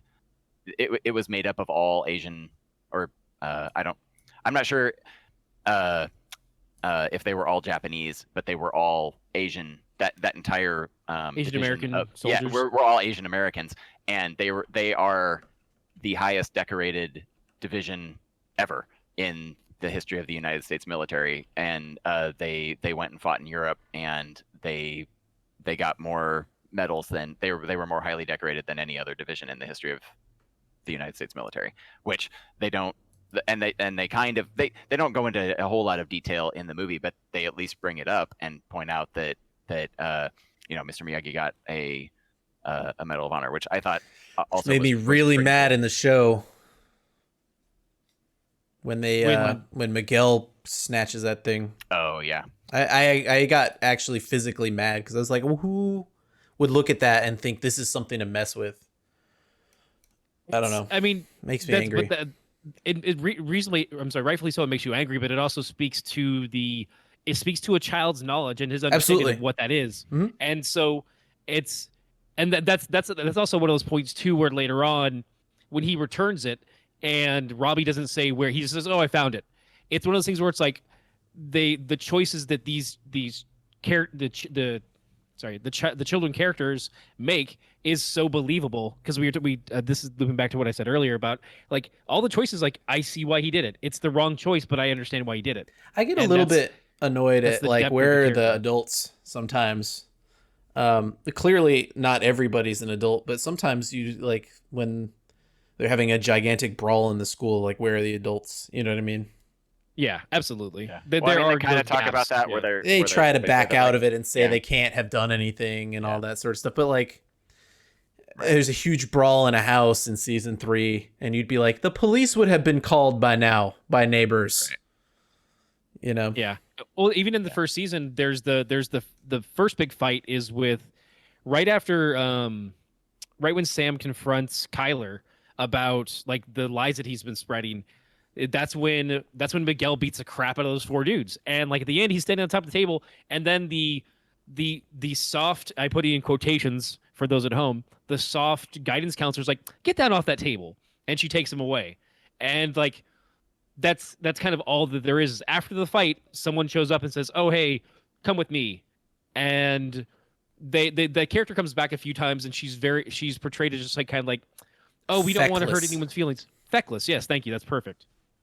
And it's those moments of just like, wait, why? Like you do have to have a little bit of reasonable like of suspension of disbelief, being like, you'd imagine, because at one point I see that there's the lunch counter where they're getting food, and I'm like, that's not a kid there. Like, wouldn't some of them say, "Hey, get over here"? Sorry for everyone's mics, but your headphones. So, but yeah, there is some suspension of disbelief there, but it's you kind of. I was surprised too. I'm like, this isn't a home. Like, someone should. There's an alarm you could push. Yep. There's any number of stuff. Like, people. It's that. I think that was one thing that they tried to prepare first at the end of season 2 with they put Stingray as the security guy in the school, so that this is how we get away with this ridiculous fight across the entire school. Yeah, is that they need security. So yeah. Go on. I was gonna say, if I had one complaint about Cobra Kai, it would probably be the end of season 3, because I did feel like that was just superfluous. Sort of like, right. It was like gang warfare. Like 2 rival gangs fighting in the house or whatever. I was gonna ask about this later. I just kind of felt like that just sort of kind of went a little bit. The school one. Fights happen in schools, and things got out of hand. This one was overdone because it was on TV. But fights happen in school. But like your whole dojo showing up to try and beat up another Daniel dojo. LaRusso's house. That's just gang warfare. Yeah. Yeah. It just that one scene. As I was watching it, I was just kind of like, oh, this is Yeah. I don't know about this. This is not. I was gonna ask you guys about that when we got there. Yeah.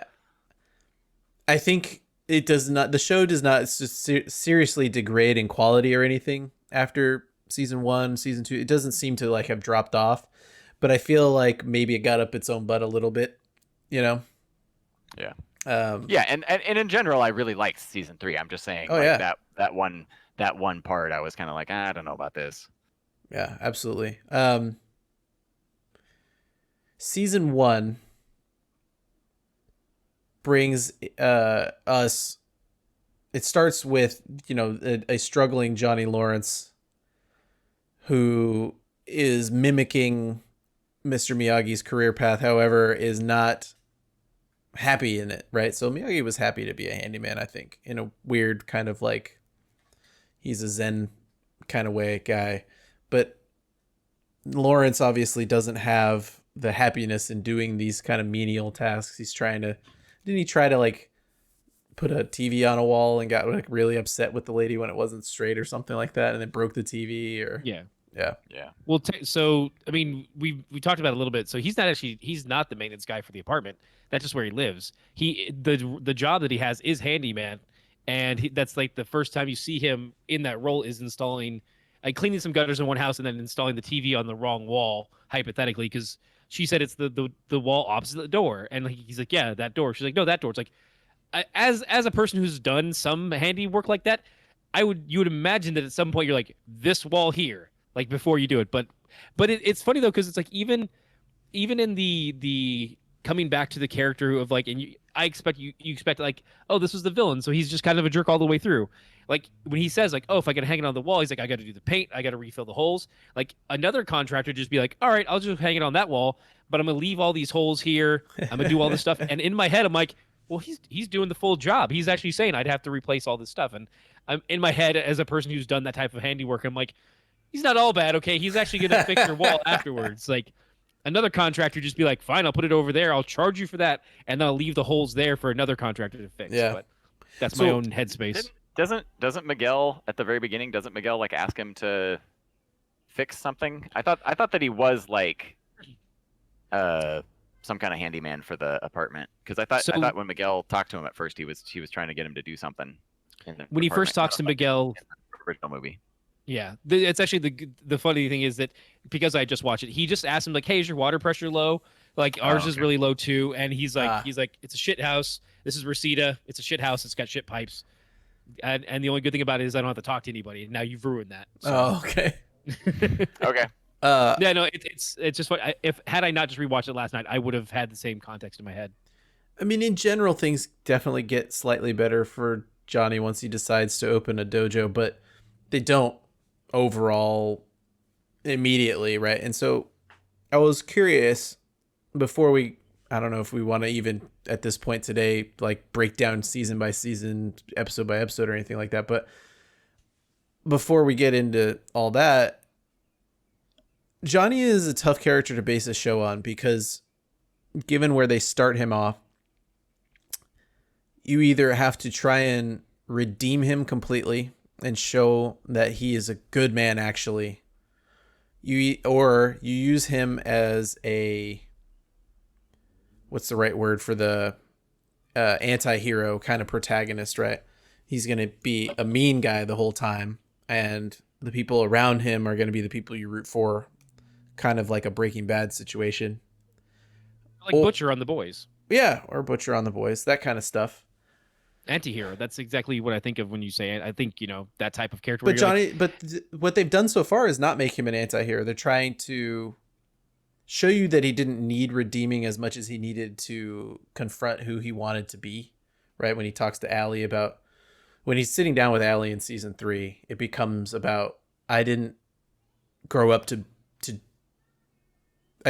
be who I was, and I didn't try to grow up to be who I needed to be. And what I need to be is a better version of myself in the past, right? He still wants to do karate. He wants to teach kids the right way, and that's how you get Eagle Fang. So why, given my premise for understanding that this show, while it is very, very much also about Daniel, and that complicates what I'm about to ask you, why call this show Cobra Kai? Oh, I mean, given. I mean, despite him, it being an ensemble show, he's still the first character we're introduced to. He's still first on the call sheet, so to speak. I mean, for that term, like he's our main focus. And I don't know about that. Ralph Macchio takes some episodes away completely, right? When he's in Okinawa, we don't see much of William Zabka. I mean, yeah, we don't see him in those scenes, but he's still in those episodes. And it's like, if you look at the amount of screen time given Ralph Macchio and Daniel's going to get his fair share, but I do feel that the drive is still that he is the tent pole by which the series is built. So it being Cobra Kai, even though that's changing in what Cobra Kai means, it's still Johnny's story. Like he's where it's anchored, and you might venture into other characters' storylines, and I think they do a great job of it too. Like when Johnny and Daniel are at the or at dinner with their the wife and Carmen and date. Yeah, what's like her that. name? Those are some of the great moments, like where you're Amanda? like, that's like they find that he's like, you know what, I don't have to hate this guy, and then something comes along, and you're like, he's like, well, I'm gonna hate you. But like he's, I don't know. I think Johnny's the central figure. I don't think he's the sole like caretaker of the story, but he's definitely the central figure for Cobra Kai. Whereas like the Karate Kid, that was Daniel's story, and that's why Right. this is Cobra Kai.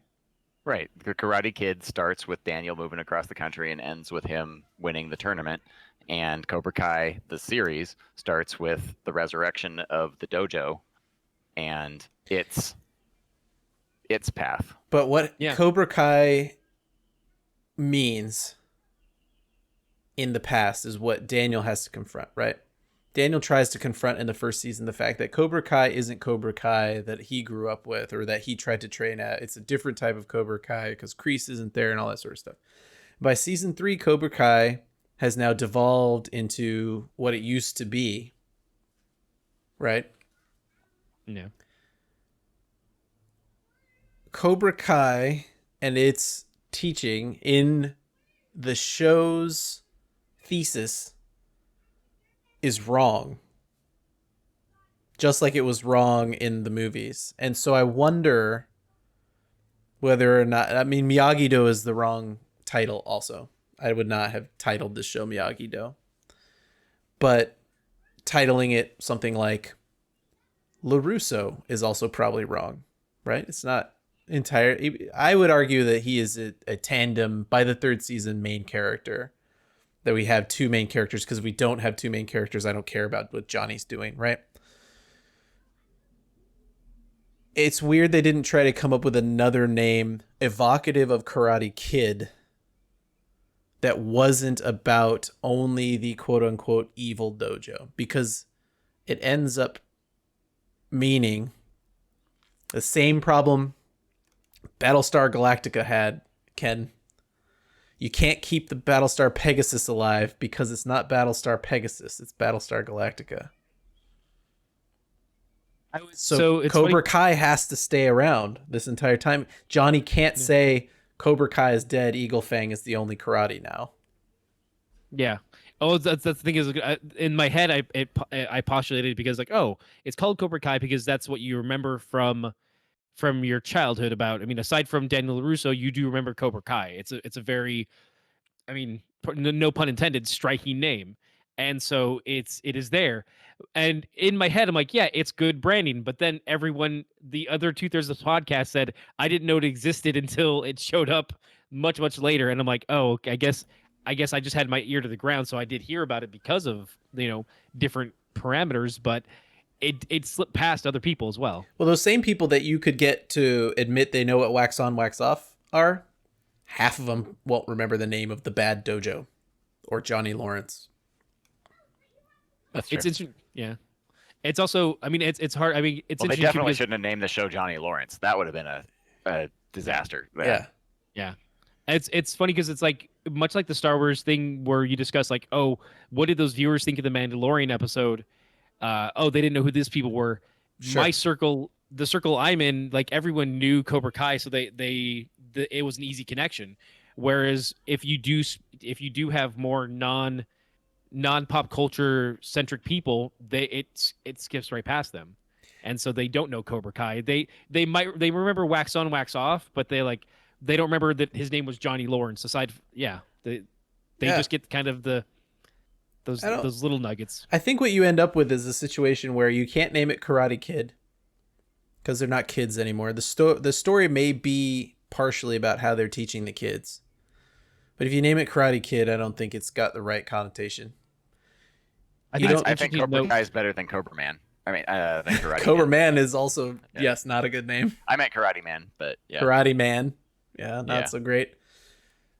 So you're left with like something like All Valley.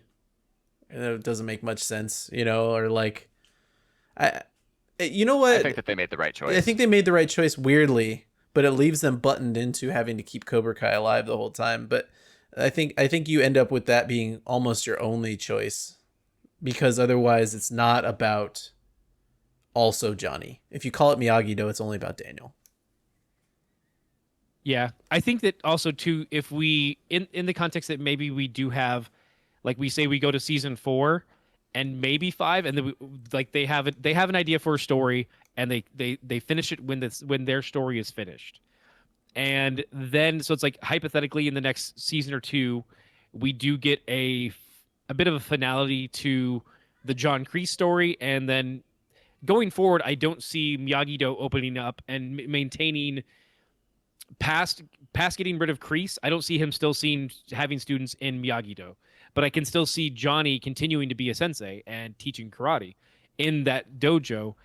I don't know if it necessarily continues on as Cobra Kai then. So then that's when you leave that story. That's why this is the story of the Cobra Kai dojo, and then This how is that the story changes. of the end of Cobra Kai, and the end of the show is when Cobra Kai actually dies. Yeah, and so I that's think so. where you could finish off. And it's like, I don't want, like, I think we've all seen shows that run far too long, so it's like I think that could be that button up of like that's why this is the title and it ends there. Yeah, that if that is the intention, to say this story had two sides, and it very clearly is the intention to prove that every story has two sides, right? And even past what we think is the end of the lesson, right? Johnny got the lesson that his sensei was wrong. If you watch only The Karate Kid, Johnny got the lessons that you don't cheat, you don't injure people, your sensei can't treat, like all these lessons that even if you take Johnny to be the bad guy, he doesn't not learn by the end, right? And you could end it there.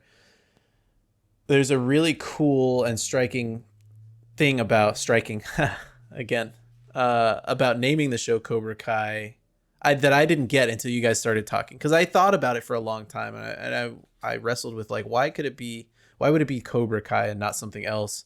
About saying, even if we understand the lesson, we're able to still make the same mistakes and bring back bad things we've learned in it with good intentions, right? He brings back Cobra Kai to try and have good intentions. Hey, I really like teaching this Miguel kid to stand up for himself, even though he's kind of a dweeb. Maybe I can do it for other dweebs, but I'm going to teach them the way I was taught, and they're going to be badasses, right? And he's always telling people to be badasses. And making the mistake of saying Cobra Kai is the answer, it's a pretty good idea that you guys had of saying, oh, then maybe the story ends when he realizes Cobra Kai isn't the answer. Lawrence Karate is the answer. Eagle Fang. Eagle Fang is Johnny not Doe. long for this world. Come on. Johnny Doe. Johnny Doe. Johnny Doe. There's a moment in the first season where he puts the strike hard, strike first, or is it no? Sorry, strike first, strike hard. Yeah. No mercy, and I could very easily see that ethos being switched to strike hard, strike fast, show mercy, because that's where you are right at the beginning of season 2, where he's like, you won, but you won because you exploited the injury. I think being the best is showing that you've beat the best at their best. And I think that's where, when we do have this closure at the end, that new mantra can still be strike hard, strike first, show mercy. So it's like, it shows that he still maintains a certain instinct and ethos, but he does change and see, like, no, there is a point where you show mercy, because there is honor in that. And I thought that from the very first, when that first pops up on the wall, I'm like, oh, I wonder if this is where that turn will be. And I hope don't know, now that it comes back around. Now that Miguel got injured, spoilers for season 2. He asked him at the beginning of season 3 about what I did what you told me to do and I got hurt. Why? And I don't know that they, even at the end of season 3, developed the right answer for that question. I don't know. I think that's the response of an injured person right after he gets out of it, like right after he comes back too. And even as he goes on in that season, Miguel sees, like, it's not just cut and dry as that. It's not as simple as just like, oh, I did the lessons, and even in that lessons, he had, I think he had Robbie in a hold that he couldn't break out of, and he let him go to go help someone else. And that's when he turns his back on Robbie, and Robbie uses that as an opportunity to strike. And so, I mean, had he followed that, the strike hard, strike fast, he would have just like injured Robbie and then gone to do whatever else. But he didn't. He showed mercy, and so that's where everyone's trying to find that balance that we come back to, of like, where do you show mercy, where do you stop the fight when you can, and that's going to be where we have to try and find that balance between Miyagi-Do and Eagle Fang. So yeah, Nice. yeah, I'm looking forward to ordering an Eagle Fang shirt. No, you're not. And don't do that. Don't do it. It's the dumbest looking shirt I've ever seen. They have some decent ones out there. Everybody's gonna You- order. hold on, so hold- I'm gonna wear if- something. If you get an Eagle Fang shirt, you are required to get the one that's in the show. You can't get a better looking one. It's better by just like a few No. notches. Mm-mm. It's I could. Okay, we need a so- ruling. Kit needs to get in here and give a ruling. If All you right. get a shirt, it's got to mimic what's in the show, right? You mean the like the artwork, the silk Yeah, so screening? like I have a Miyagi-Do shirt, and it's the same exact thing on white. Oh, I think it's on like light gray because I don't actually like white shirts. But like, Well, is there? I don't think that there's ever been in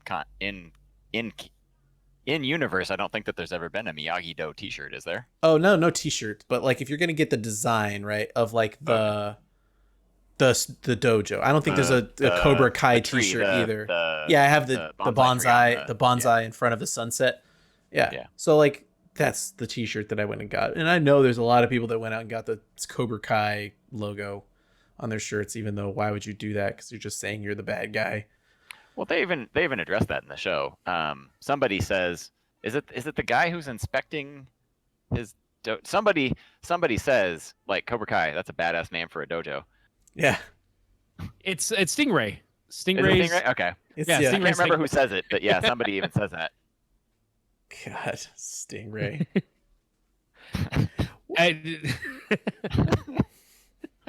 Who was in the like?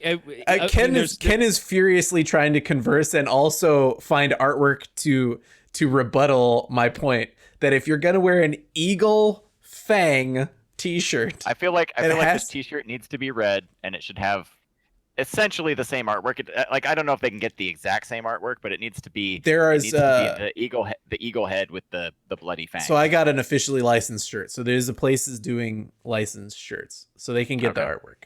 But Yeah. if it's so not my the biggest dumb logo with the dripping blood fangs, Oh yeah, it's got to have that.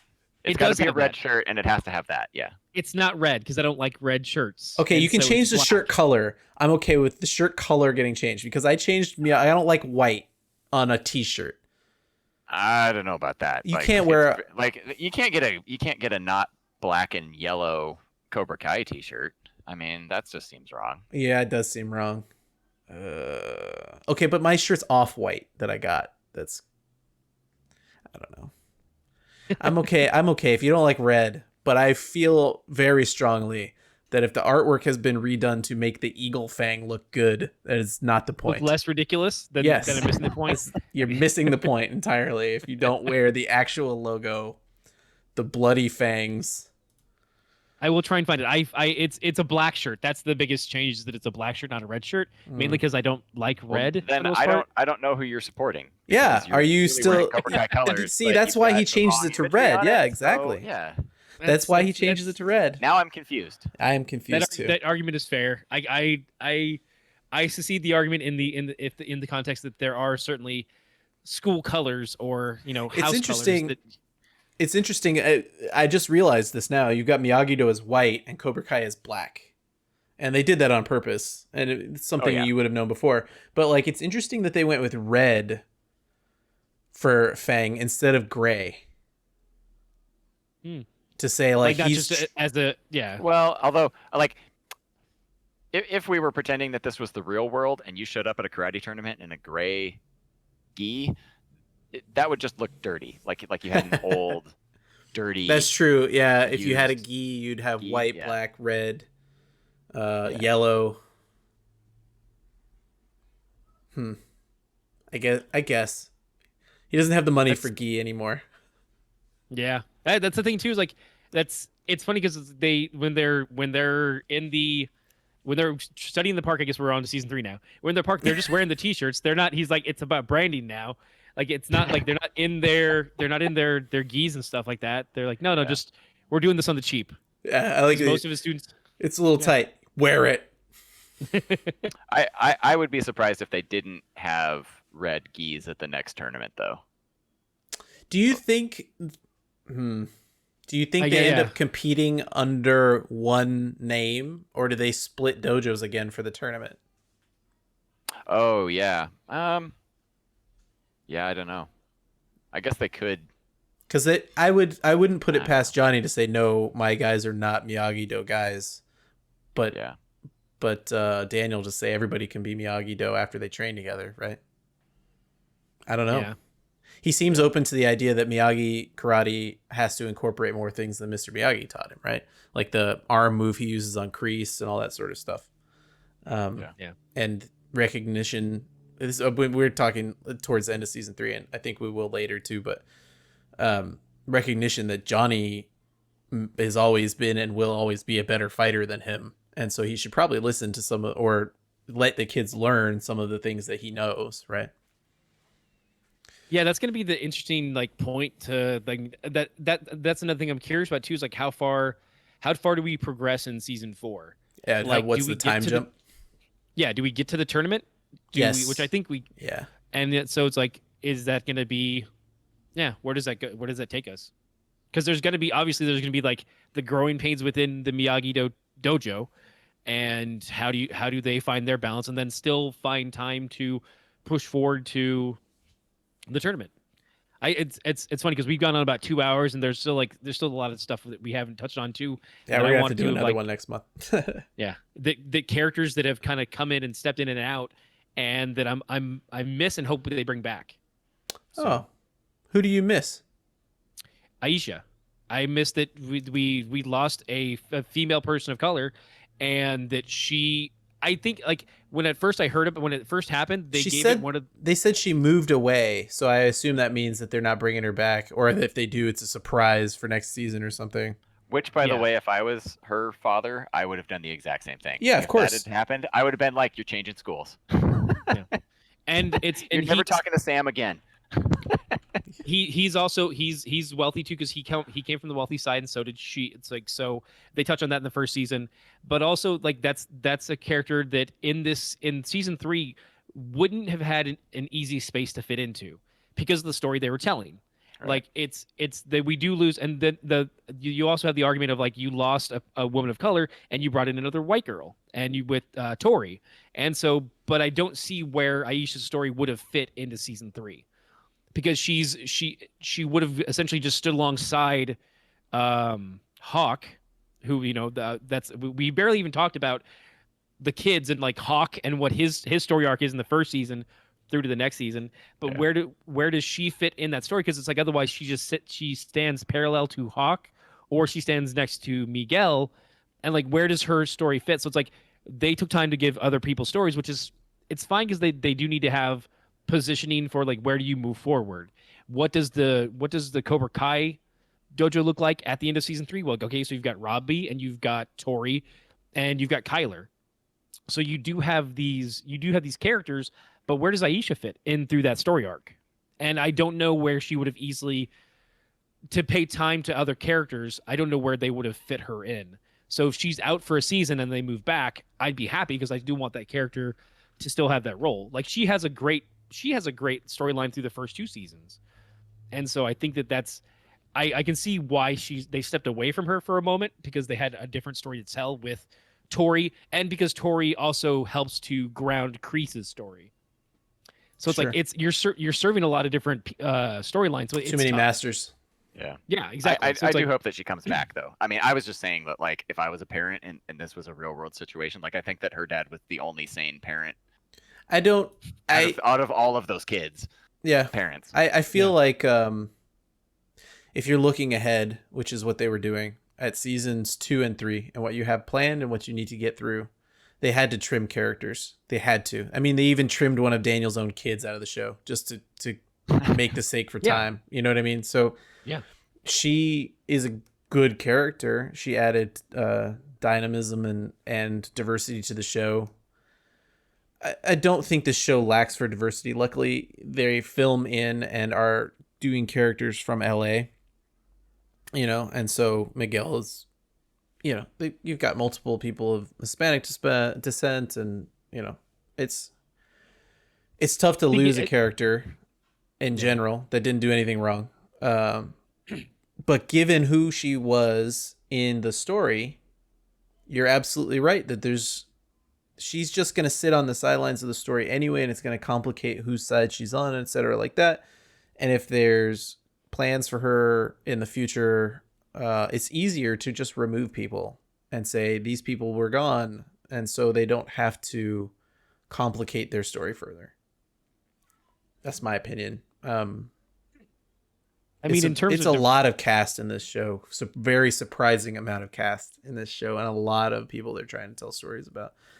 I don't know how they do it, and there's a lot of people to try and remember. I mean, every single person that has gone through Cobra Kai, almost all of them are still there in some capacity, in either background or, you know, even those little kids, like the 4 or 5 little kids that were friends that beat up on each other, right? Like the one with glasses and the Asian one that have gone back and forth on hating and liking each other. I don't know their name. There's too many to know all their names. I'm starting to, you know, not be able to remember all of them. In terms of names, I remember their faces, obviously, but so I'm not surprised, and it sucks that it's Aisha that it happened to. I'm not surprised a character or 4. I think it was more than 4. Kyler hasn't been in the show since the first season, I don't think. He's in season 3. Oh, he's yeah. That's where I do see the reasoning, because we lost Kyler in season 2, but we brought him back in season 3 because he had a role to play. Right. And so I get that. And that's where I think that Aisha is a character that we should see more of, but I understand that I understand the framing that they like, okay, there's no spot for her. Like you said, she would fall into the background, and I feel be underserved. And it's better to then bring her back in season 4 and be like, okay, this is where this character is, and this is how she works within the framework of the other characters. Yeah. So I would not be surprised if you see in a season 4, after like let's say the tournament is like mid-season or something, I would not be surprised if more characters fall off or something like that. Oh yeah. Well, like we lost Stingray too. Like not that he probably was fired and maybe in jail. Yeah, no, totally fair. Because he did fight those kids in the halls. Yes. Yes, he did. He's probably up on charges. Yeah. So yeah. I think this is a very strange thing to say. I think there's a lot more Karate Kid to talk about. He's doing time with Dutch. Oh yeah, he and Dutch are both. Yeah. Dutch. Which, by the way, so when they brought back all of the Cobra Kai kids for that motorcycle trip, Dutch is the one one of them didn't come back, the one who played Dutch, and they had a one-off line about how he was doing time somewhere in San Quentin or something in the show to explain why he wasn't. I don't know why the actor wasn't decided not to do it or whatever, but if he's around, I don't know. Some of these guys, I mean, like I said, Daniel is one of the youngest ones, and he's Ralph Macchio's in his 50s. I think Johnny or William Zabka's probably like 50 something. Yeah, 55. Billy Zabka kicking butt at 55, man. I need to get off this standing desk is the beginning. If he can kick the way he can kick at 55, I got some work to do. That's all I got to say. You know. Yeah. Yeah, some of these guys are getting older. It's not surprising. Yeah. I mean, I'm still surprised we have Kreese around too. Like that's another one where it's like when he shows him, I'm like, wow, okay, he's still up and moving. Okay. Still ripped. Look at him. Yeah. I saw him at Comic-Con. He was signing Mego dolls. I have a lot to say about John Kreese, but we're gonna save it.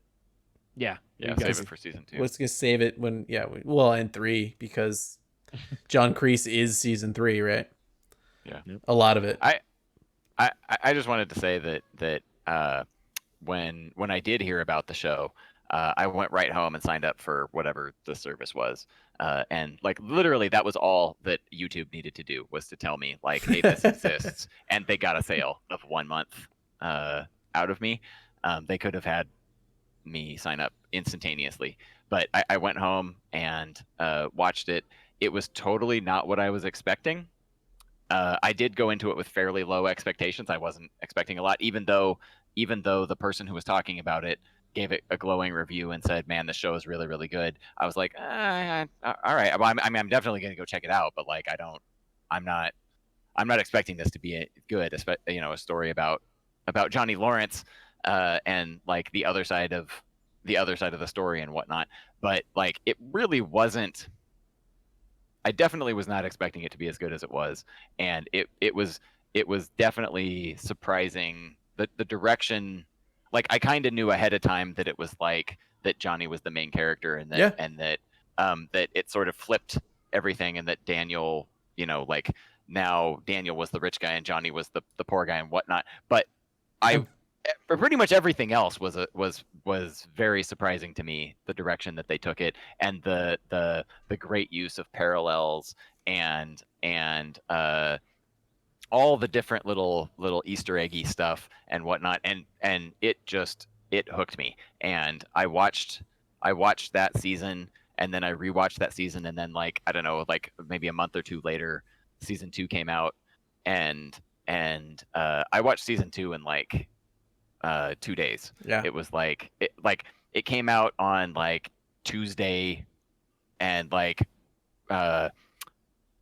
Tuesday morning I woke up and watched like 2 episodes before I went to work, and then like I came home and I watched as many as I could before I had to pass out, and then like I got up the next morning and watched it, and like within like 48 hours I was done with. And that's the same way with season 3.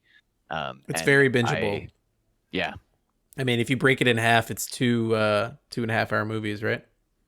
Yeah. It's not that much. Well, it's funny too, because it's like I remember seeing the trailer and I just saw it as like, oh, it's gonna flip it 100%. And Johnny's, he's down on his luck, but he's actually the hero, and that Daniel's the villain. And that first trailer can lead you to believe that it's just like, oh yeah, he became this pompous car salesman, and you're just kind of like, oh, okay. I see where this is going to go. I'm not super interested. So that the first trailer, which I also feel like I did a disservice to you, Kit, for not saying something far earlier on. I should have said, hey, you're going to watch this, and brought it up. But the framing that first trailer was like, oh, okay, it's just flipping it. But then the show itself is far more textured in the idea, like, no. Everyone has their shades of gray. Everyone has their light and dark. And like, there's a lot more there to it. Oh, and even a character that can be an antagonist to your anti-hero, right? It doesn't mean that he's a good guy because he's the antagonist to your anti-hero, and it doesn't mean that he's a bad guy because he's turned into someone that really had no competition beyond, right? Like he created a persona about himself, and he was able to become successful. He worked at being successful, as we've seen towards the end of the show, but because of his success became the antithesis of what he was before, which somehow now clashes with our old character. It's very nuanced what they've designed and the characters they've designed, and bringing back even something like John. I don't search out news about shows, even ones that I really like, and so bringing back John Kreese. It's amazing that we get to have the actor come back. I think he was like born in the 40s or something like that, and like spending time on that character. It's a really amazing experience to watch. I think you could easily call the creators of the show fans of those original movies, create something equally as valuable as that first movie, I think, on the whole so far. Who knows where it ends, if it gets bad, if it gets better.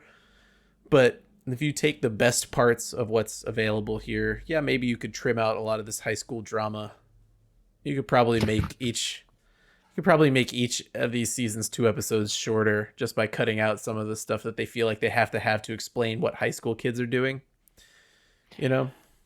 Yeah, But I feel but then that way about the high school drama, but I figure the way because like I watch the show and I'm like, just get enough. Like, there's too much time. We're spending too much time on the kids. I just want to. I want the story. But that's the thing, right? Yeah. Right. I want the Johnny story. I want the Daniel story. That's what I want. Stop wasting time on these kids. But they're also trying to. I mean, I'm sure that the younger people who watch Cobra Kai Absolutely. are much more invested in those characters than the original Karate Kid movie. I'm going to say there have been moments. I didn't mean to cut you off, Ken. You look like you had something to say. But there have been moments when I thought, oh, God, why are we doing this again with Sam? I don't want to watch this scene, but I'm enjoying the show enough that I'm just going to stick it out. And you find out something that is happening between her and another character her age.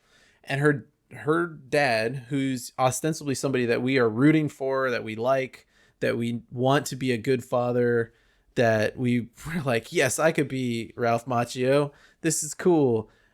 Overreacts to something Sam does. And you're like, but that's not what happened. And you start to realize, like, this is written by parents. It's written by all these people that are showing you that even people that have learned from the great Mr. Miyagi don't always have the wisdom to understand they don't know what they don't know. You know? And the moments that even I roll my eyes at sometimes prove to you you're not paying attention to what's happening, or you know what I mean? Like, you don't always know what has happened outside of your purview. And so it's important to watch some of this stuff. Some of it's just drivel. Yeah, especially in season 1 with like Kyler and his friends. It's just like, I don't need any of this anymore, please. I mean, I think I'm now as to some of the comments you said before about like people not knowing, like, oh, there's people who don't know sweep the leg, and that's we should also then be asking the question. So we're talking about people who are outside of our general, like, our own knowledge. I'm curious if I'm like, do I know anyone who has kids that are in high school that would watch this and then be like, I don't care about Johnny and I don't care about Daniel. Get back to the Sam, Maybe. Kyler, Miguel of it all. Like, what's going on there? And I still enjoy those characters. I mean, yeah, there's definitely times where I'm like, there is the high school of it, but I'm like, what about the kids who are viewers who did see this on YouTube because they have a YouTube premium account? Their mom got them it for the Logan Paul show, but now, by the way, that was one of the other shows. There was a Logan Paul show, like, about like kids like raising. It was weird. It's even bigger. Every sentence, every syllable of every sentence you're making right now makes this show even more of a miracle. Right, and that's the part of it too that I was just like, when it came out, that was the other. I wouldn't say competition, but that's what it was. Its compatriots were at the time. I'm honestly glad I didn't watch it till it was on Netflix, because I helped my small one view or whatever helped push this to the top of Netflix's charts. And when it's at the top of Netflix's charts, it means it's at the top of every streaming chart, right? Like, they have the most views for things, and if they have the most views on their show, then that means it's the most views for whatever. And so I know season 1, season 2, and season 3 all topped all the Netflix charts every single time as soon as it hit their service. So it guarantees us basically, unless COVID 2.0 happens and a show like Glow, the wrestling show that gets too hard to make, right? Like, I don't know how you make Cobra Kai and karate in the middle of all this, but hopefully it doesn't get canceled for that reason, like Glow did. But it pretty much guarantees if you're able to top a Netflix top 10 for more than 1 week, you're gonna get another season. So I was gonna say, Kit and I can give you your answer to your question in about 8 years. Yeah, exactly. But that's where I'm like, I need to find someone who has kids at least at this age right now, who's like 13, 14, going into high school. What do they think of that setting, or what do they see when they see? Call Dixon. Dixon's daughter is like 20 something now, so even too old. It's too old. Yeah, too old. So where does that? where is that where is it landing for, in quotations, kids? And I am curious because obviously we're there for the Daniel and Johnny of it all, but It surprises me that I care about the Robbie and the Miguel and the Sam of it all as much as I do. Because clearly we're here for the Johnny and the... It's a show made for people roughly our age who are entering the phase of life that these guys are already in, right? Yeah. Just like we were I was not in high school when I watched The Karate Kid, but I knew that I was going to be in high school and I should probably get into karate so I could defend myself from all these people on dirt bikes. Dirt bikes running around Reseda. Oh man. Okay, so let's do this again. Let's do more karate scoring. I want to talk about like individual moments in each season. I don't know how many more times we need to do it, but if you guys are into it, I'm into it. There's a lot of, they do a really good job of having little moments in each of the episodes. Yeah. The little Easter egg type stuff to talk about. So there's definitely more stuff that I haven't that I like that I haven't talked about yet. Okay, good. All right, let's do it next time. In the meantime, if you have any comments in a general sense that we should talk about, or if you have comments on, let's say, season 1 and 2, because we might do those, I don't know, together, and then because there's a lot. Season 3 is so much more. It's a technical feat that they did as much as they did in season 3 in 10 episodes compared to what they did in those first 2 seasons. It is better budget, but like just not making you feel overwhelmed with half-hour episodes and having flashbacks to Vietnam in some of these episodes. And you're like, okay, how did we accomplish all of season 3? Moves at a pace that is like a landslide compared to like the season 1's pace of Johnny and Daniel are getting each other's hair, you know. Forget about it. It's a little fugazi, you know what I mean? LaRusso. Except for your Daniel's cousin at the I'm Daniel's cousin. Dang it if he isn't good at selling cars. Oh man. He's a good character. You're pissed at him in season 2, but he's a good character. That again, he has something to do, so he's playing well off of everyone else. I enjoy Ska. But half of the characters in the dealership disappear in season 2, also, right? Like because his number 1 seller comes back in number 3 in season 3. His cousin comes back in season 3. Yeah. Okay. Podcast wewergamers.com. Put karate scoring or Cobra Kai in there. We'll see if anybody has anything more to say than we've had. So based on the name, I do have one comment. Okay. In the original Karate Kid movie, Johnny and Daniel get to a 2-2 tie in terms of scoring. So it's first person to score 3 points. They get to 2-2, and then Johnny punches Daniel in the face. That should be a disqualification. So the referee is the man who choreographed the in the movie. The referee is the guy who choreographed the fight. Yeah. And the referee in the movie, the referee clearly says no point. I want to know why. I don't understand why punching your opponent in the face in a karate tournament isn't a point. Like, can someone who knows about karate scoring in the 1980s explain to me why punching your opponent in the face was not a clear, because like he clearly hits him just right in the face. Like, I don't understand how that's not a point in any kind of martial art. I personally know a Tung Soo Do black belt, and so I will go ask. Okay, because this is, and I didn't notice this at the first, like, for a lot of years, but this has been bugging me for a long time, because clearly in the movie he says like no point, blow to the head or something like that. But I'm like, how is that not a point? Like, I don't understand why punching your opponent in the face in a karate tournament isn't a point. How that seems wrong. And yet kicking him for the winning point is right. Exactly. In the face. Yeah. Like, I don't understand how the scoring in the 1980s, and I'm sure that's how the scoring actually was, because the guy, in addition to, like, the guy was like a karate champion and like a U.S. karate champion. That's why they hired him. So I'm sure he knows the rules and whatnot. I'm just curious as to why a kick would count, but a punch wouldn't in It's that an illegal in that kick. tournament. That's why Johnny Well, says Johnny it. is pissed about it because it's an illegal It's an kick, illegal right? kick. Yeah. Bullshit. Yeah. Or funny. if you know that no blows to the face, like I could see that. I guess I could see that, like if it was too dangerous or whatnot, they're like, don't kick and punch people in the nose, and so the kick shouldn't have counted. I guess maybe I don't know, but if you know why that if you know the scoring system and you can explain to me why Johnny's punch to Daniel's face was specifically not allowed as a point, but the kick was. I'm I very am excited to interested get in to the knowing bottom that. of this. I'm also curious now because I need to go back and watch it too. Johnny has a bloody nose at one point. Did he not get that from being hit in the face? So if he did, Yeah. was he awarded I think didn't he get that Daniel from hitting awarded the a point? mat?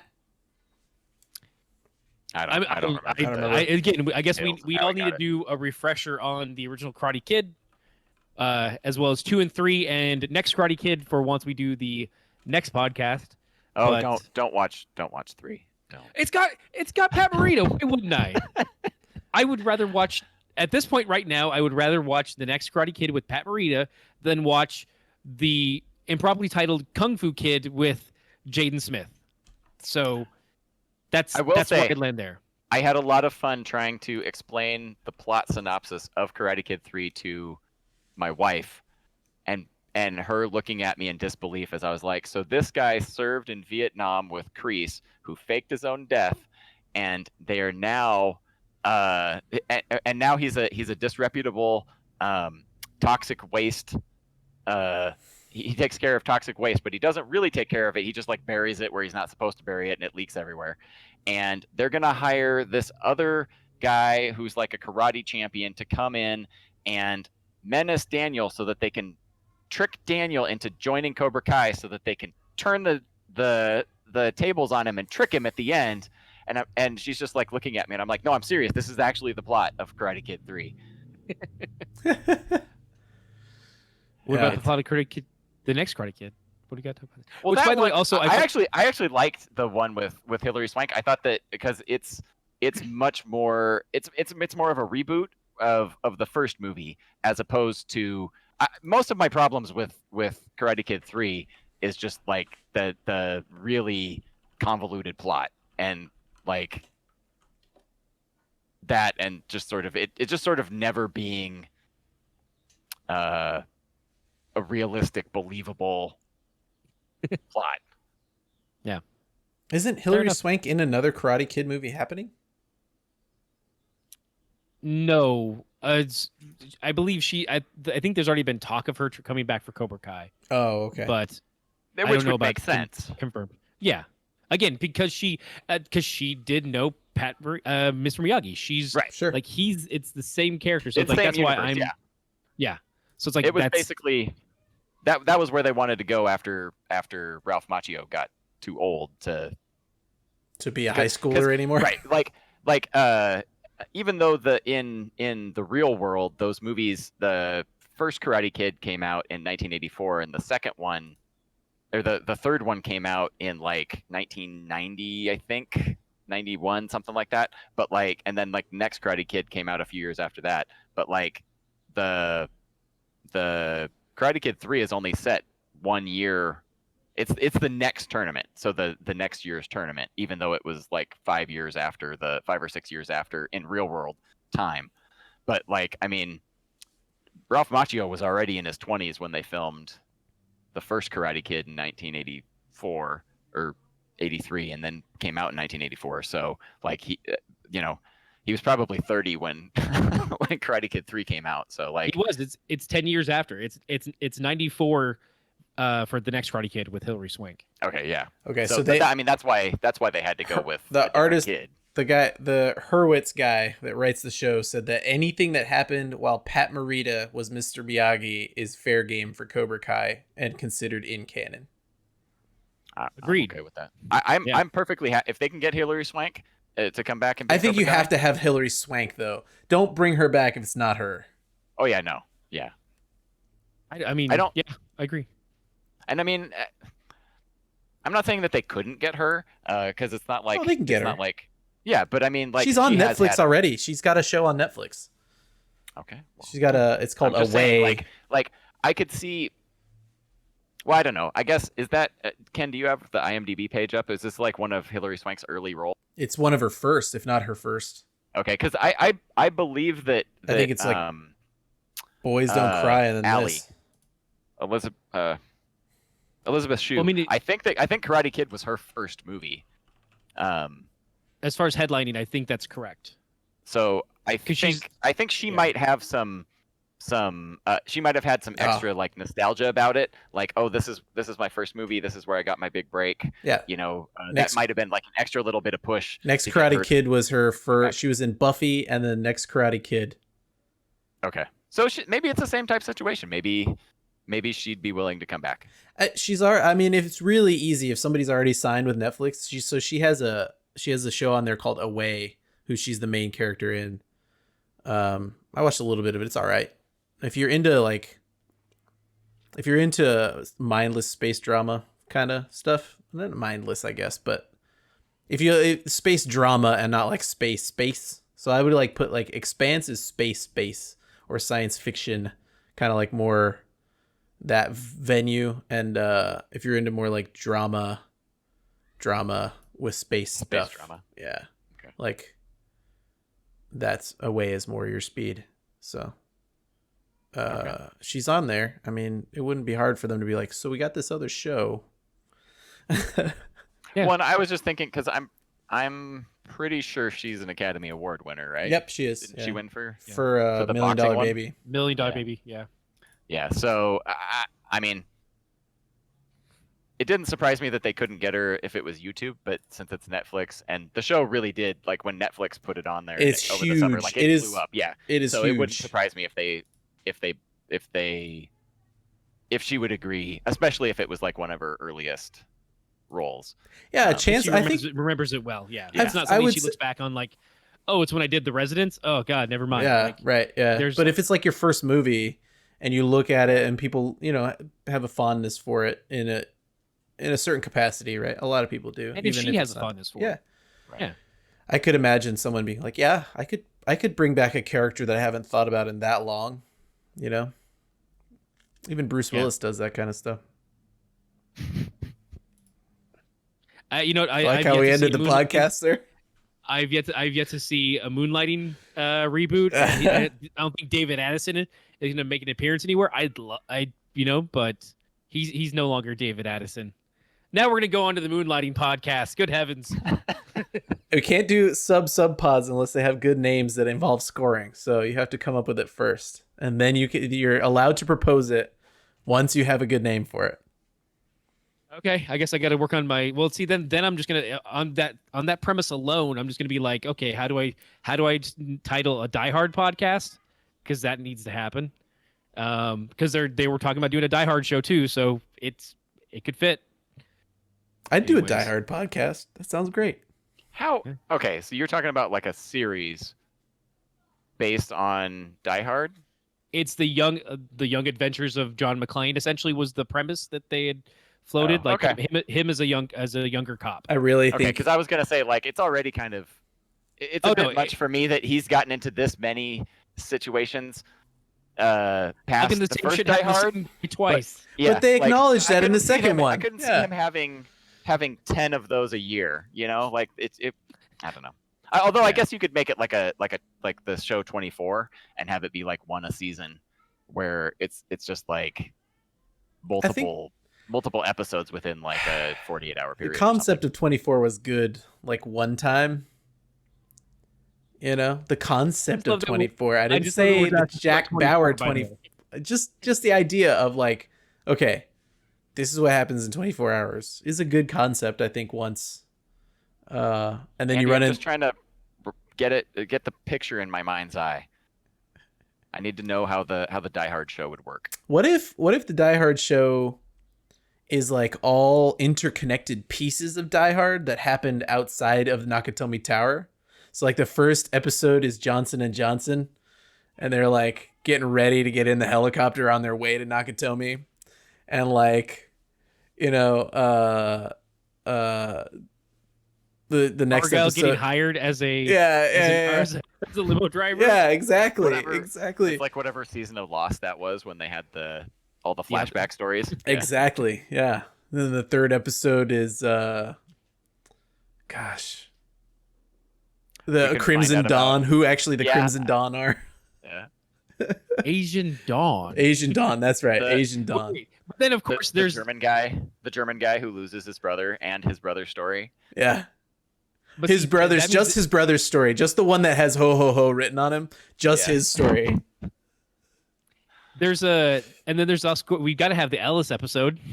Booby. Oh man. Baby, I'm your white knight. I think the Ellis episode has to be the season finale because I might stop watching after watching an Ellis episode. He's like, once I get there, I'm already there. We're good. No more.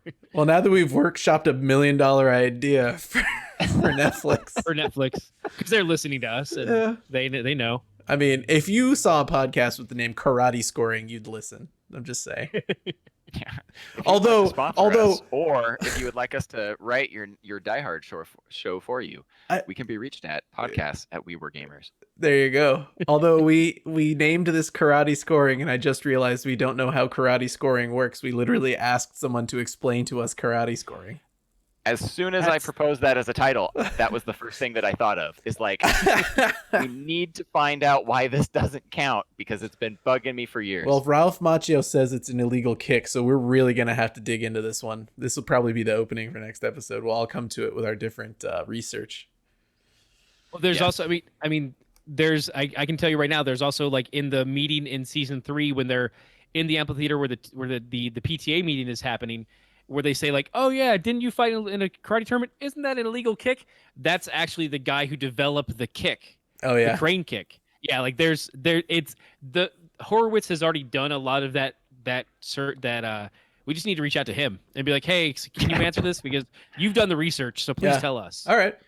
I'll shoot him an email. If you wrote the Karate Kid movie, or if you wrote Cobra Kai, or if you are Pat Johnson, please contact us and let us know. Martin Cove might have a good answer too. I think he's a martial artist. Kreese. I think Kreese is an actual martial artist too.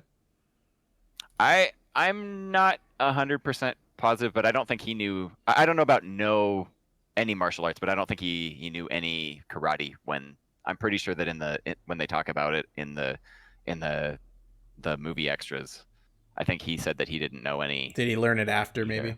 Yeah, because I've seen pictures of him at like martial arts tournaments and stuff.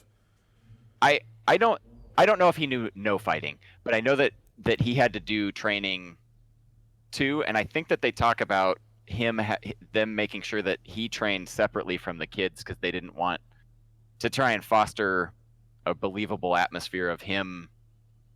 They didn't want the kids training with him because they wanted him to still be like the sensei. Sure. That's so funny. That's like the same thing they did on God, what was the name of the movie? Monster Squad. Dracula didn't want to be around the kids at all because he wanted to scare them when he was there. That's funny. And like I've heard that tale of like, don't have them around so when I'm there it instills real fear. Did you guys watch Schitt's Creek at all? Yeah, I have not yet. Oh, okay. I guess they didn't know what the main actress, what's her Moira. They didn't know what Moira is gonna sound like. She wouldn't reveal the accent she had created for Moira Rose until she was on set for the first day. So she wanted everybody to be like taken aback by it. It's kind of funny. A lot of that. Sally read the Making of Alien book, and you know the scene when the chest burster comes out of his chest. Oh, yeah. They didn't tell any of the actors what was going on. But like, can you imagine being an actor in a horror movie and you show up at the set and John Hurt's head is like sticking out at the table, and all of the cast and crew are like wearing like Gorton's fisherman gear to keep the blood from spraying everywhere, and you have no idea what's going to go on, and they're just like, just go with it, just go ahead, you'll see what's going to happen. The camera's all wrapped in plastic.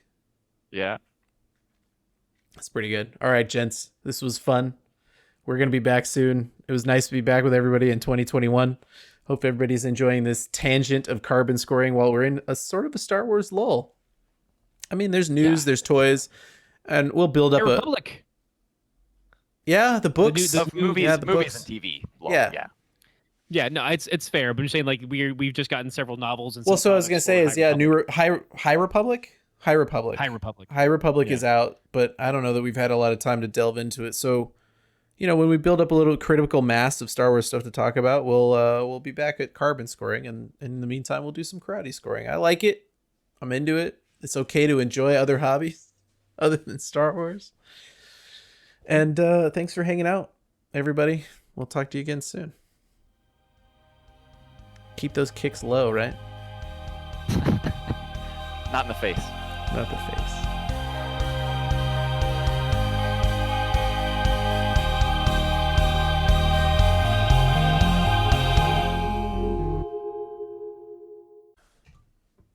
Ken loves Starkiller, Galen Merrick, and hopes that they make a Black Series of him soon.